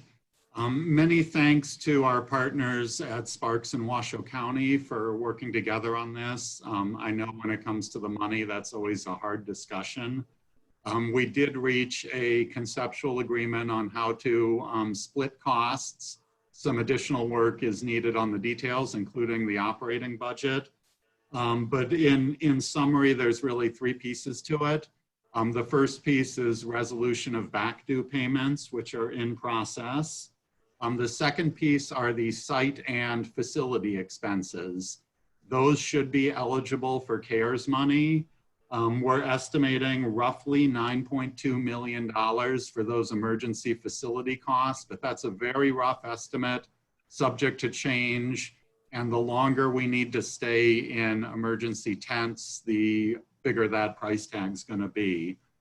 The agreement calls for those emergency facility expenses to be split in proportion to the CARES Act allocations that each agency got. So that has Reno covering a little over half of it and Washoe and Sparks splitting the remainder, again, proportional to the CARES Act money for this specific expense. The third piece gets to operations. There's increasing need, increasing use, and obviously increasing cost. The initial estimate is about $8.2 million between our place and the VOA proposal in response to the last RFP. That needs to be finalized. I do want to emphasize that that $8.2 million does include the enhanced case management that Pat Cashel spoke to. That's about $750,000 of that item. It's noted with an asterisk. So the RFP that went out did have some additional services to get up to the case management needs, similar to the staffing levels at our place. Those operational expenses, the cost sharing agreement calls for those to generally be split the same way shelter operations have been split for many years now, using the property tax formula, and then the additional expenses would need to be split using that same formula. I know the cities each receive some CDBG allocations for this purpose. Certainly at Reno, we're planning to cover our overage with those pass-through funds. So that's really what we have on the cost sharing piece of it. Again, appreciation to everyone for trying to come together and making compromises. It's always easiest to try to get the other party to pay the majority. But on balance, this seems like a fair arrangement to get us through this emergency situation and operations for the fiscal year that we're already within. Next steps, if there's support for this cost sharing agreement, would be to finalize the arrangements for operations with Volunteers of America and then move forward on that basis. Any questions on that agenda item? Thank you for that, Arlo. I know we've all been working really hard to get a location for some of these emergency sheltering and the Governor's Bowl, but if we didn't work out the cost sharing, we could have gotten to the goal line and not have worked collaboratively to work out how it's all funded as a region. So I just want to personally thank the county and the city of Sparks, Neil and Kate and Eric. Everybody has been really tremendous in helping us to get to this point. So I just wanted to personally thank both the other jurisdictions in working together to get to this, because this is, so is it a done? Is it agreed to by the three jurisdictions? I mean, I feel like we're acting on something that's not done yet. Yeah, it was basically a verbal discussion, and I think we had an understanding. This needs to be formalized in writing, okay, and the details need to be buttoned up. In particular, the expenses for operations, I think, are I see Neil nodding. Maybe I'll let him speak to that one. Yeah, that certainly on the physical plant side, if you will, where we're going to be using our CARES Act funds to do that work, I think we're relatively tied down there. The place I'm still concerned, and frankly haven't identified the extra about $400,000 that Sparks would need to come up with, is for those additional operating costs. So that's an area where there still is work to be done. Does the operating costs for Sparks for the shelter, oh wait, it's the Reno shelter that takes them all. I'm confused. What? So our the interlocal agreement that we had, where I think it is the two cities each put in a penny, or the equivalent of a penny in property tax, and the county puts in a penny and a half, generates just under $4 million. But we're looking at just over an $8 million operational budget for the coming year. So we're looking at a little more than a doubling in those operational expenses. And it's that extra roughly $400,000 that I'm struggling to find in the city's budget. Understand we're all struggling. Oh, and yeah, I'm not claiming to be alone here. We're all I'm struggling. just telling you where we are. Yeah, yes, I fully understand from our perspective, the costs. It's been the #1 cost for our Reno Police Department for 10 years running. So I fully get it. Do we have an estimate on when we think this might be buttoned up? So I don't want to support something that's not done. I mean, I don't want to say, yes, we support it and then have something backed up. I think we're at the point of where you could support the conceptual agreement. We'd expect to have the paperwork and the formal agreements ideally in place before your next meeting. Okay, which is in 3 weeks, because we were bumped out a week this month, which is great because we're going to need to talk about the emergency sheltering anyway. So that's good. Okay. It might be tight getting those on the city council and county commission agendas before that. I just speaking out loud here, I don't see, those interlocal agreements being approved by the 3 agencies before they come back to CHAP inside of 3 weeks. The agreements aren't written yet. Well, and I understand that and I respect that and I get that. I just would like to get an update and hopefully a confirmation that at our next CHAP meeting that everybody has agreed. And then, it has to go to its bodies, which I understand takes time to do that. I totally get that. Do any members have any questions or comments on this? Okay. Seeing none. Okay, I appreciate, again, everybody's work on this.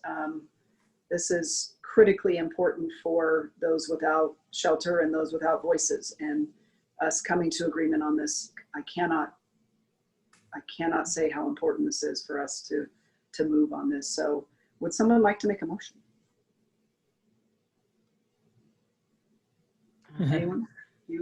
We said a lot. What exactly are I don't mind making a motion. We just motioning for an agreement on the conceptual idea of moving forward on the governor's bowl. Is that a good way? Support for the conceptual cost share agreement as outlined in your packet. I'll make a motion for that. I have a motion and a second. All those in favor say aye. Aye. Aye. None opposed. Motion carries unanimously. Thank you, everybody. That was significant. Thank you very much. Okay, Arlo, I think that covered, or Madam Clerk, that covered 10. I'd like to do item 13 if I could very quickly. Okay, yes. This is a formal resolution of support in support of acquiring the Governor's Bowl for homeless purposes. In discussions with the 3 agency staffs, everyone felt it would be helpful to have a more formal indication of support. Our plan is to run a similar resolution through the 3 elected bodies as well. And this will just provide a little additional support for making the Governor's Bowl happen.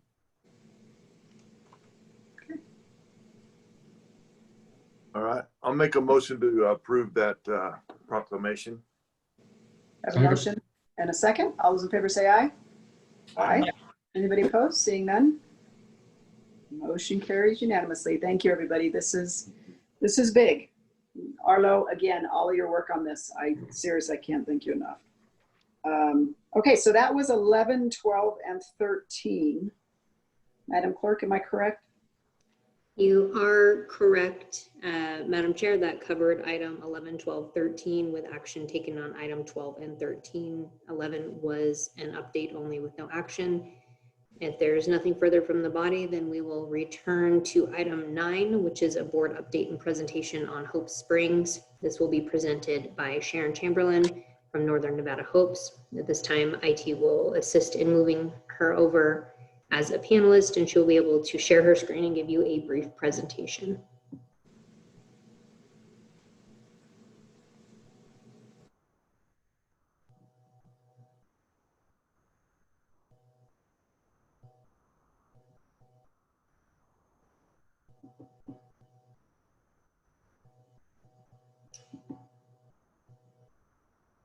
All right, Sharon, on our end, you have been unmuted and you may share your screen and present. If you have technical issues, please let me know and I can pull up the PowerPoint if need be. Okay, let me know if you can hear me. We can hear you and we can see your screen. The floor is yours. You may proceed. You can, okay. For some reason I can't see it, but that's okay. I'll try to stay in line with the slides. Madam Chair, I'll keep this brief. Thanks for letting me come and have the opportunity to give you an update on this project. We've made a lot of progress. We'll start just with, did it go to the next slide? I wonder why I can't see that. That's going to be difficult.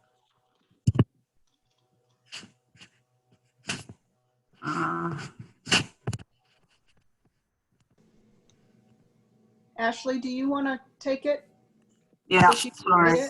That's all right. Just give me 1 second and I will pull it up on my end. Sharon, you'll just have to tell her when to advance the slide is all. Okay. Might have had the same problem as Pat earlier. As Pat earlier, which is really weird. So it's been working the whole time.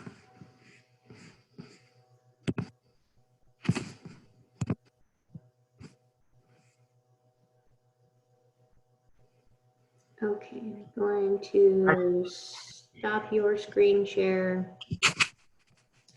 and share mine. Okay, Sharon, go right ahead and I will control the slides on my end. Just let me know when to advance. Okay, that's perfect. Thank you. Feel free to go to the next slide. Okay, so start just a little bit so you know who Northern Nevada Hopes is. We were founded in 1997, and we are a federally qualified health center or a comprehensive community health clinic located right downtown on 5th Street. Next slide. We have about 10,000 patients, and almost half live at or below 138% of the federal poverty level. 25% have experienced homelessness in the last 12 months, and we had over 66,000 visits last year. Next. Sometimes people ask when we're talking about this project, one of their first questions is, why on earth would a community health center get into housing? And it's because housing is healthcare, and we know that housing improves health outcomes and decreases healthcare costs. Next. So Hope Springs is a bridge housing program. It will fill a big gap that we have in the community. We will target chronically homeless and severely mentally ill individuals. Next. What is bridge housing? So bridge housing sits between emergency shelter and supportive housing. Hope Springs, provides privacy, safety, autonomy, and security for individuals with the efficiency of shared resources like kitchens, bathrooms, and laundry. We will serve around 30 to 60 people annually. Next slide. So this is the overview. There's 30 individual shelters. They are 96 square feet each. The first one, the very first slide that you saw while we were waiting to go on, that is one of those shelters. They are heated, insulated, and furnished.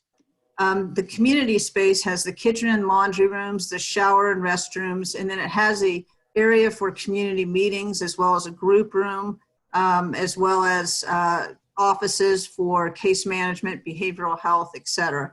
Some of the unique things about this project is that there's a dog park and dog kennels.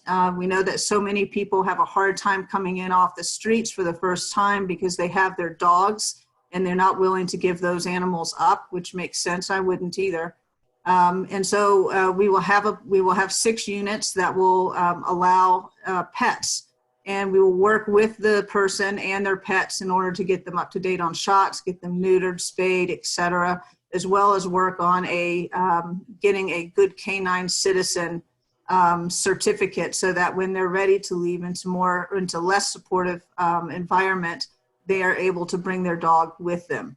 There is 24/7 access, 24/7 hour security. And we did that after a lot of conversation with different individuals in the community. So 7 days a week, there will be staff there during the day from 7 a.m. to 7 p.m. And then at 7 p.m., we will have the security come on site, and they will be there until 7 a.m. That's to ensure that, everybody that's, in that downtown corridor right there on 4th Street, that we can keep our residents safe, as well as ensure that everything's going well on site, and that they have help if they need that. Next slide, please.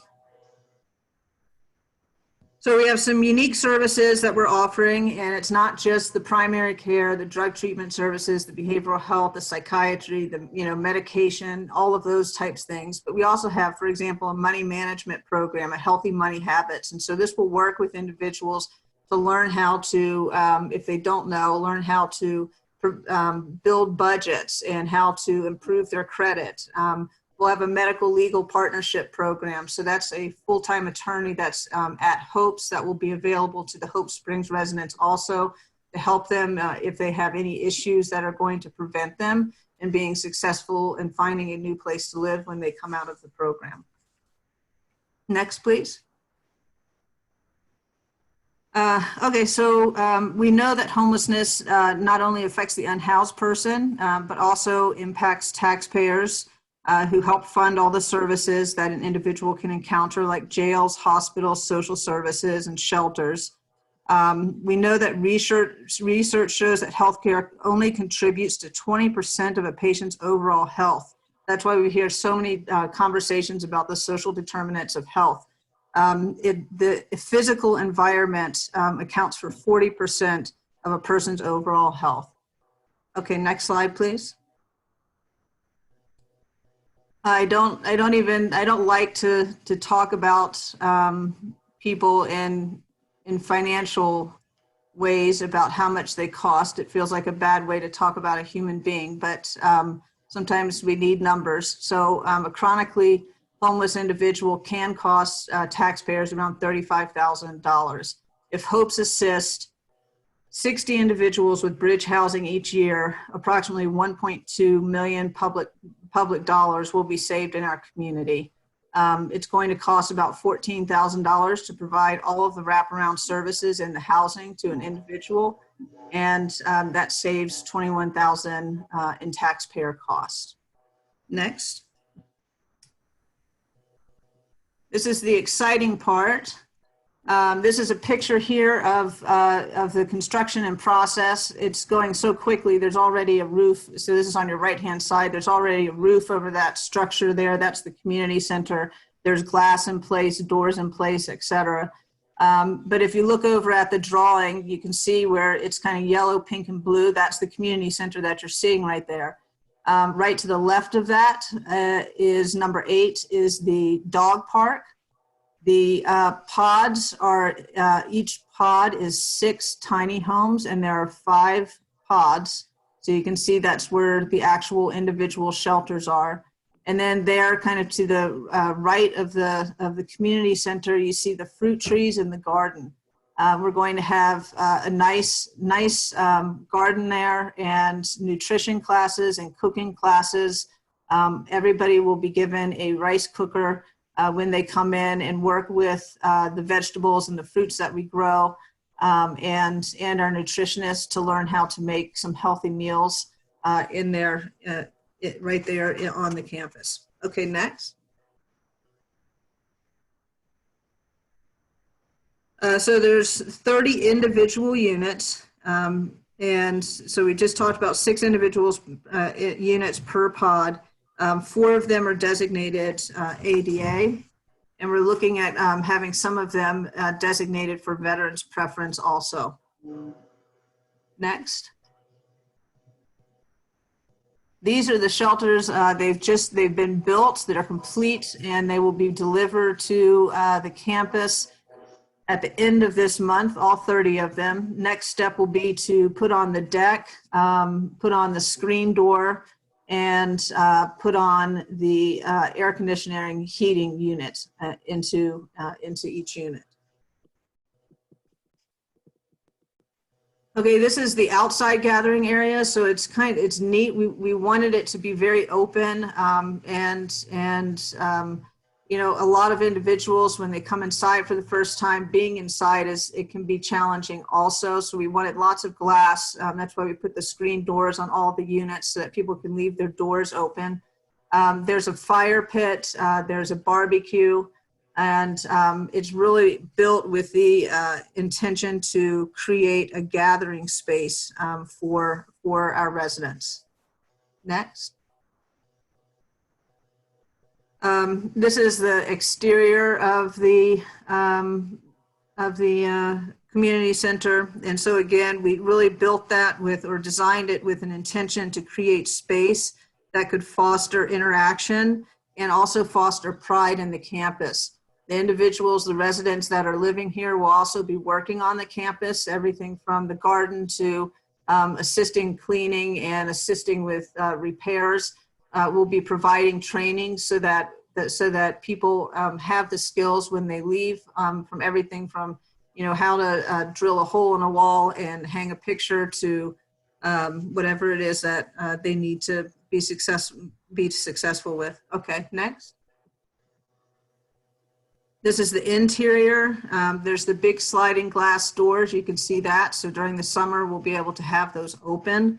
The kitchen, again, is set up for teaching so that we can teach individuals and also the clients as they learn things, or some people will come in with great abilities to cook already that they'll be able to teach and share with their fellow residents.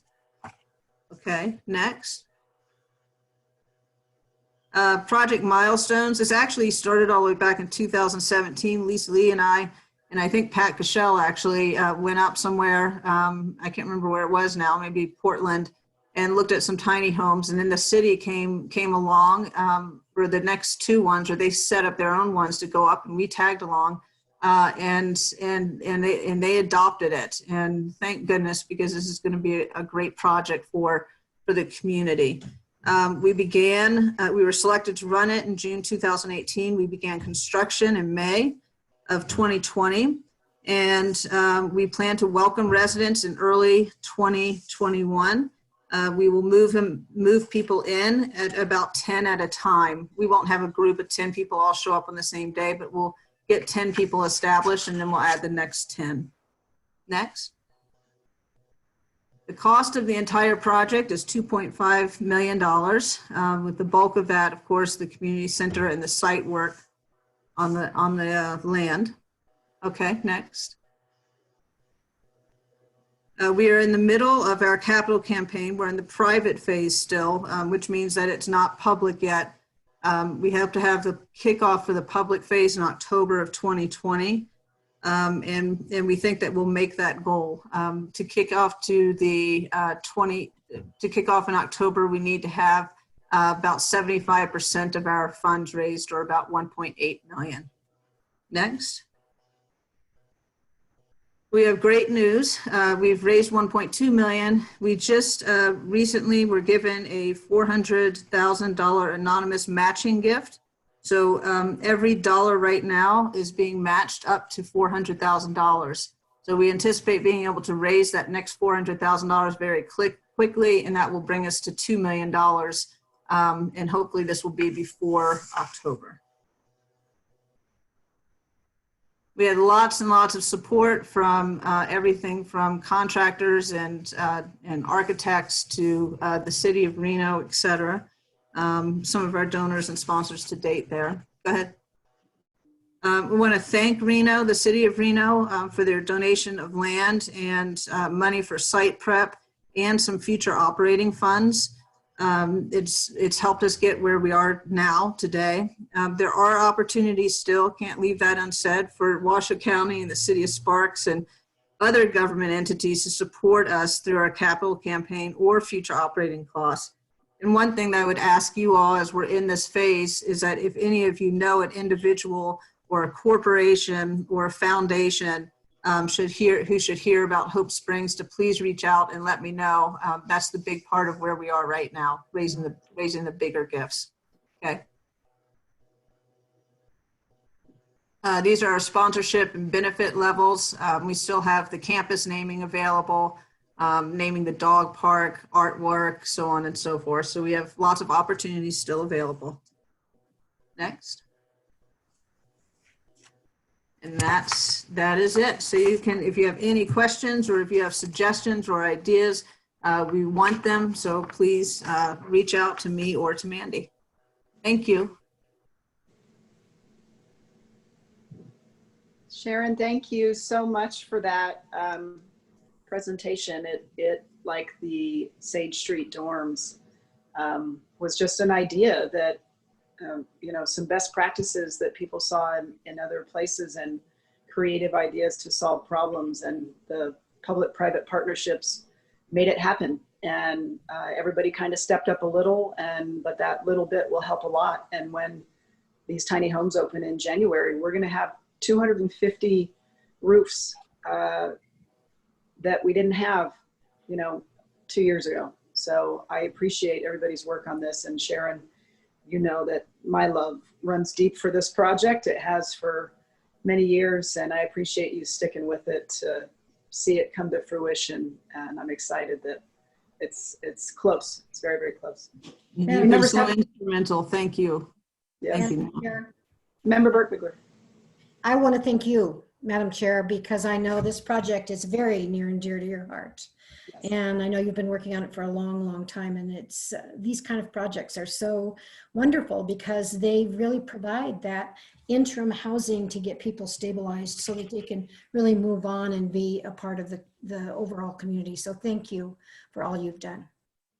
Thank you. Thank you. That does mean a lot. And this really is a, you know, this is a, pretty much a no barrier to entry sort of shelter. So the individual in the tent along the river who maybe has a pet that hasn't found, you know, somewhere else that is suitable, this is for that.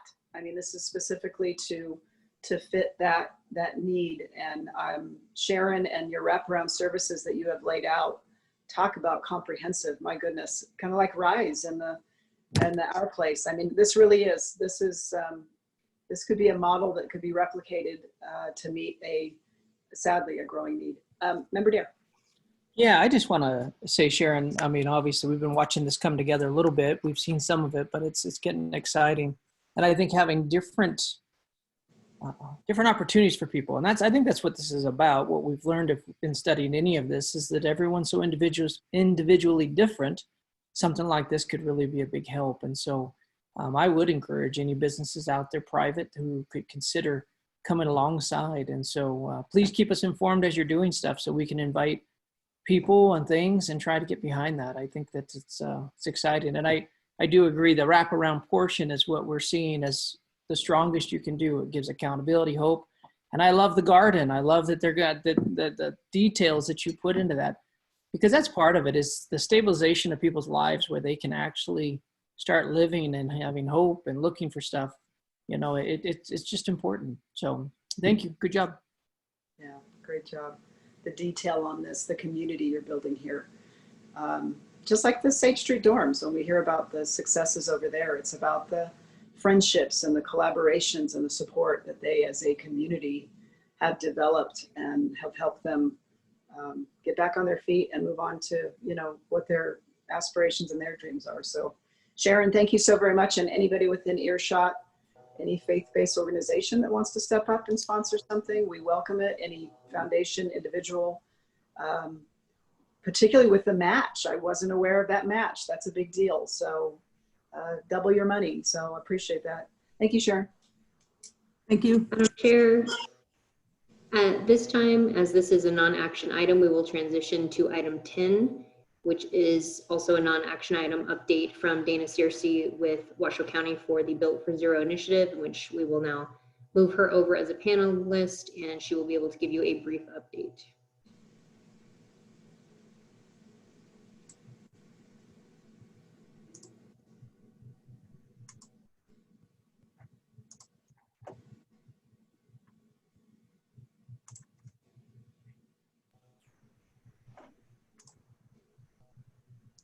Good morning, everyone. Are you seeing my screen? I believe you are. Yep. And you can hear me. Great. So thank you again. Good morning for having me. This is Dana Searcy for the record, Special Projects at Washoe County, and also the community lead for Built for Zero. In light of the very substantial agenda that you have already heard today, I will move through this pretty quickly and try to keep it brief. We are excited to share some of our initial data that's been pulled with you today. So that is the reason for this update, the main reason. So in picking up with where we left off last time, a key emphasis was that addressing homelessness includes many different categories of work. That work is interwoven and overlapped, creating complex systems. The realization that through each unique movement within one area affects another, and that we can all work to take steps in the same direction and affect the whole and use those limited resources as efficiently as possible. A quick review of our initial work is that we are establishing a foundation for addressing homelessness in our community that is really based on using the current resources that we have as efficiently as possible, and also making sure that we have quality data that we can use to make decisions on how to spend those very limited resources. Since the beginning of August, we have continued to work to build on our foundation. We've launched the beginnings of our website, and we have pulled our first 2 months of reporting data that have been entered into our community dashboard so that we can monitor progress and adjust approaches as needed. I'm looking forward to sharing this with you today. I will not go over these next 2 slides, again, just trying to move quickly for you, but we did want to include a summary of the work in progress. None of this is new from August, just continuing. This slide details our current data systems and our by name list committee work. And this slide details the current work related to the outreach coverage and coordination. I would like to draw your attention to the bottom bullet point that you're seeing. This is new.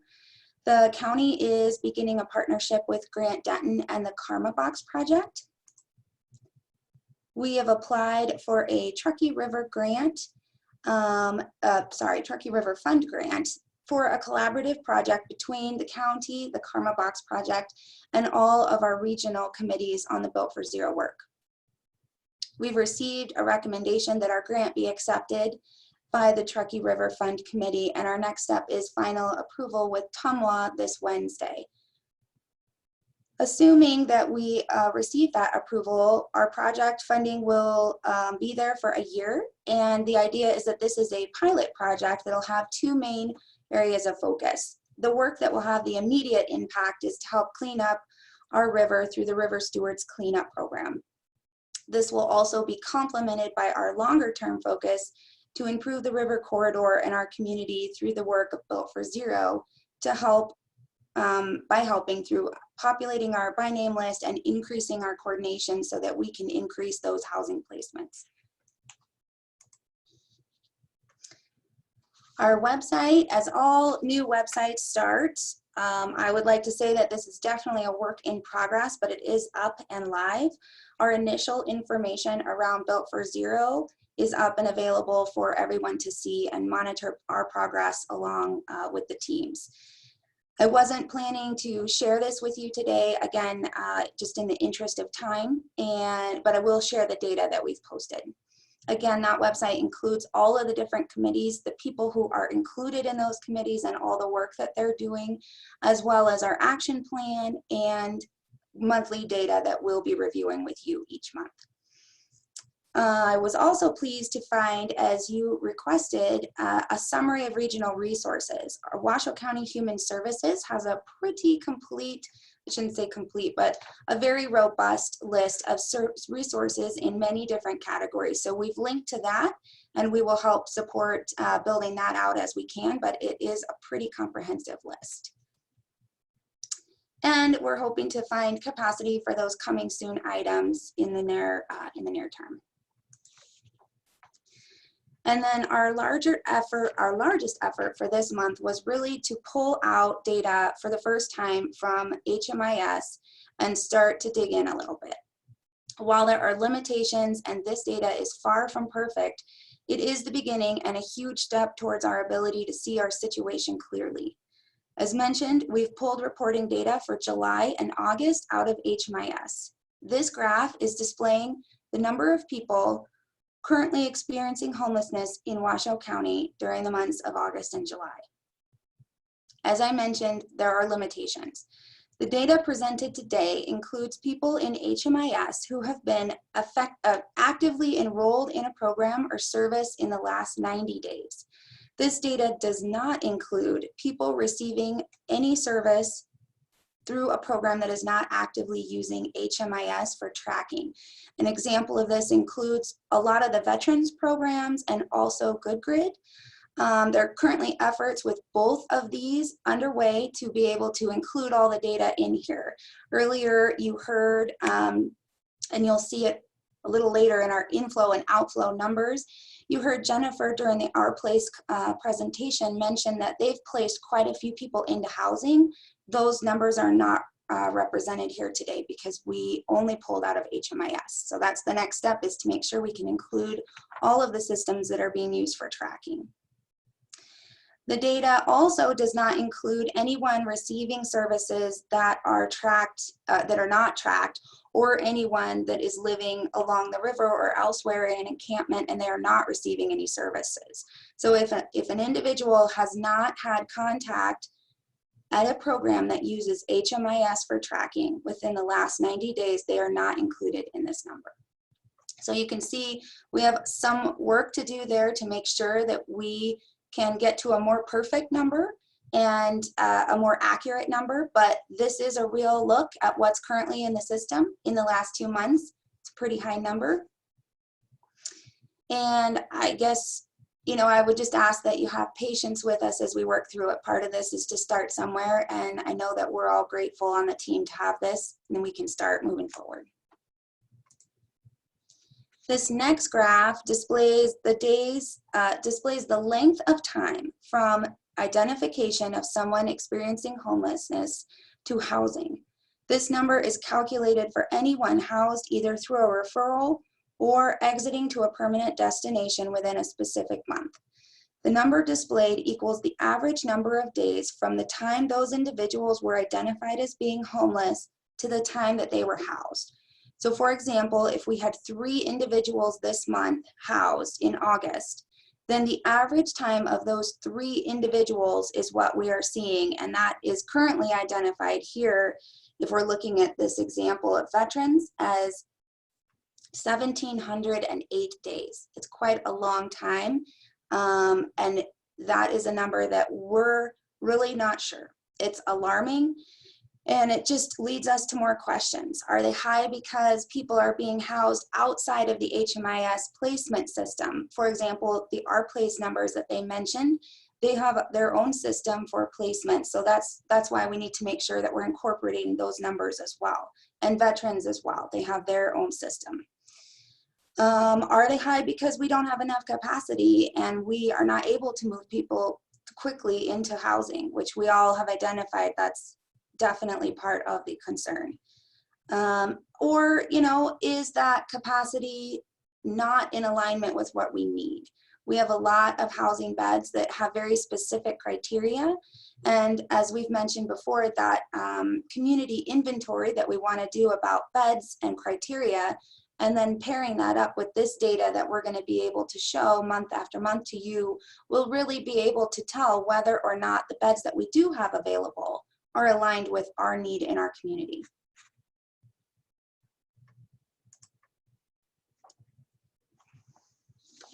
And then this final graph that I would like to share with you today represents the inflow and outflow. And looking at 2 months, I will say it is a little bit confusing to see, but over time, we'll be able to watch this as a graph, hopefully moving down instead of up, where we can see this month, so many people came in and so many people went off of our list. So inflow represents newly enrolled into a program or service. This also represents people returning to homelessness after being placed into housing, and it will include anybody who is newly added to our by name list. And the outflow shows people who are inactive, which means they have not received a program or service within 90 days, or people who are housed during the month. And again, I would just emphasize, you know, we all appreciate that the data we're looking at needs to be accurate. This is 2 months of data. Our Built for Zero coaches say that we actually need 4 months of data before we have a good idea of how accurate this is. So please just bear with us and know this is the first poll. It's a starting place, and we're excited to see where this goes and how it can help influence our decisions. And finally, next steps. As we continue our journey with this work, we'll progress our by name list and move forward into more reliable and accurate quality data, as well as increasing our outreach coordination efforts. As mentioned previously, the next critical step is that community inventory to identify gaps in our system. Our website will continue to be developed as a resource for our community, and we will ensure that those community dashboard updates, the data that we present to you each month, will be updated on that website. And then in addition, we'll continue the work on that regional homeless matrix that we shared with you in August, and we plan to bring that back to you again the next time that we present. I appreciate your time today, and I'm happy to answer any questions. Thank you, Dana. That was great. This is a great start of data that you've put together. I appreciate this. This is really what I think we've all been seeking for some time. Did you give an update on when the website was going to be up? I apologize if I missed it. Yes, so the website, it is up. I think, well, I wanted to save time today. I can share it with you if you'd like, or it's washocounty.us/homelessness. And that's where you can also get to it off of our main Office of the County Manager page under Special Projects and Homelessness. And all of the Built for Zero updates are there. The matrix is there. All of the committees are there. And as well as that regional resource page is also there. Fantastic. Any members have any questions on this? I know you're coming, I think you come to every meeting now to give an update, so I know we'll get one in a couple of weeks, but any other members have any questions? I know we're kind of truncated for time today. Member Dare? Just real quick, on the people putting data in, one thing that might be helpful is to tell us who is actually participating. I know you say you're working on a few, but it would help us kind of in our own mind know if we're missing somebody, but it also might really encourage the people not listed to want to be listed. And so if we could see that, that would help us, because again, we could hold some people accountable, but I think that's going to be so crucial to what we're doing. Sure, I appreciate the comment, yes. And part of our community inventory is going to include that. We found some programs are, like I said, using Good Grid, or the VA has their own system. And so some of that is just making sure that we can capture that data. It doesn't mean it has to be in HMIS. Other programs we've heard, you know, due to the sensitivity of the clients and the data that they have, they're not allowed to put that information into HMIS. It's very protected data, like with domestic violence and that kind of topic. And so again, just working through who is reporting where and how can we make sure that it's all captured, and so that we can bring you, it's fascinating to see one program at a time, but when we can really bring that together and say, here's our community as a whole, here's who's in emergency shelters versus in a housing program and so on, then that really helps you make a more you know, broad system-wide decision. Thank you. And then I just want to make sure, did I see right on your one board that is going to, right now we're anticipating it's taking 5 years for us to house anybody? Did I do my math right? You did do your math right. And I would say that that's definitely, while it is alarmingly high, it is accurate for what is currently in that system. And that's why, you know, we housed 3 people. We know that's not accurate. More than 3 people in August were housed, but where were they housed? And it wasn't through the HMIS system. So, you know, our place mentioned they housed quite a few people. Well, it would be great to have that number so that we can bring down, you know, that number of 1,700. Let's bring it down to what is actually happening in our community. And that speaks to what you were saying before. The more we can include everybody into one funneled system of data, then the more clear the picture becomes. Thank you. Mhm. And what was the snapshot for that 5-year housing? What was the timeline for that?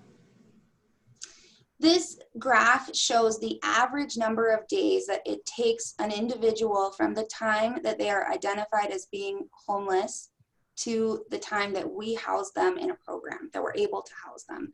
And you can see some of those numbers are, I mean, the lowest ones are maybe 250 and the highest ones are as high as 2,000 days. That's a very long time. I have to question, like you said, the data in versus the data out. And the reason I say that is I know some 80-something people that have gone through the Reno Works program that at the end of that program, which is 10 weeks, were housed.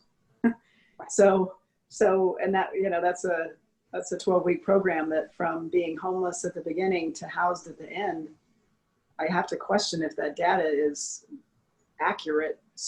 Certainly not, I don't think, at least from my work with the Reno Works program, representative of capturing everything. So sure. Again, so it was kind of a chicken and egg situation here. Do we make sure that we have a system that's built and some pretty clear processes and rules around how we're going to put in this data and how we're going to clean it?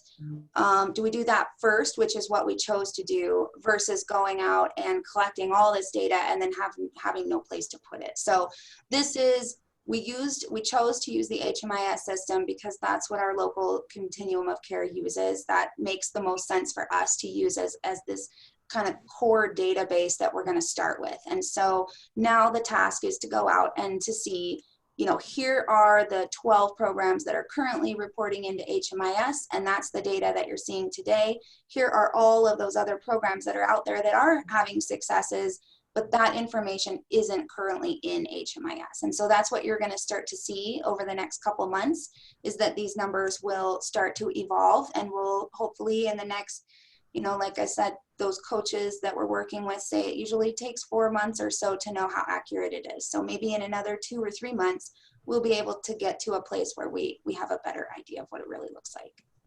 Yeah, and I do know it's evolving, and I thank you again very much for all of your work on this. We've been presented with some really good data today.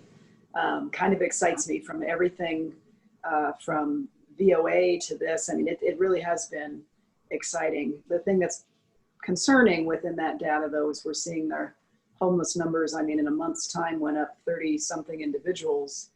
And that I'm sure doesn't capture all, and that's very concerning. And I know we keep advocating and promoting and putting our money where our mouth is for creative housing solutions like the dorms and tiny homes.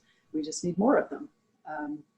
And through success of those programs, which certainly the dorms has proven to be very successful, I'm hopeful that the private sector will step up and help us to replicate that somewhere else as well, because the need is most certainly there. Any other members have any questions or comments at this time? Okay, I'm not seeing any. I got a thumbs up. Thank you, Dana. Thank you.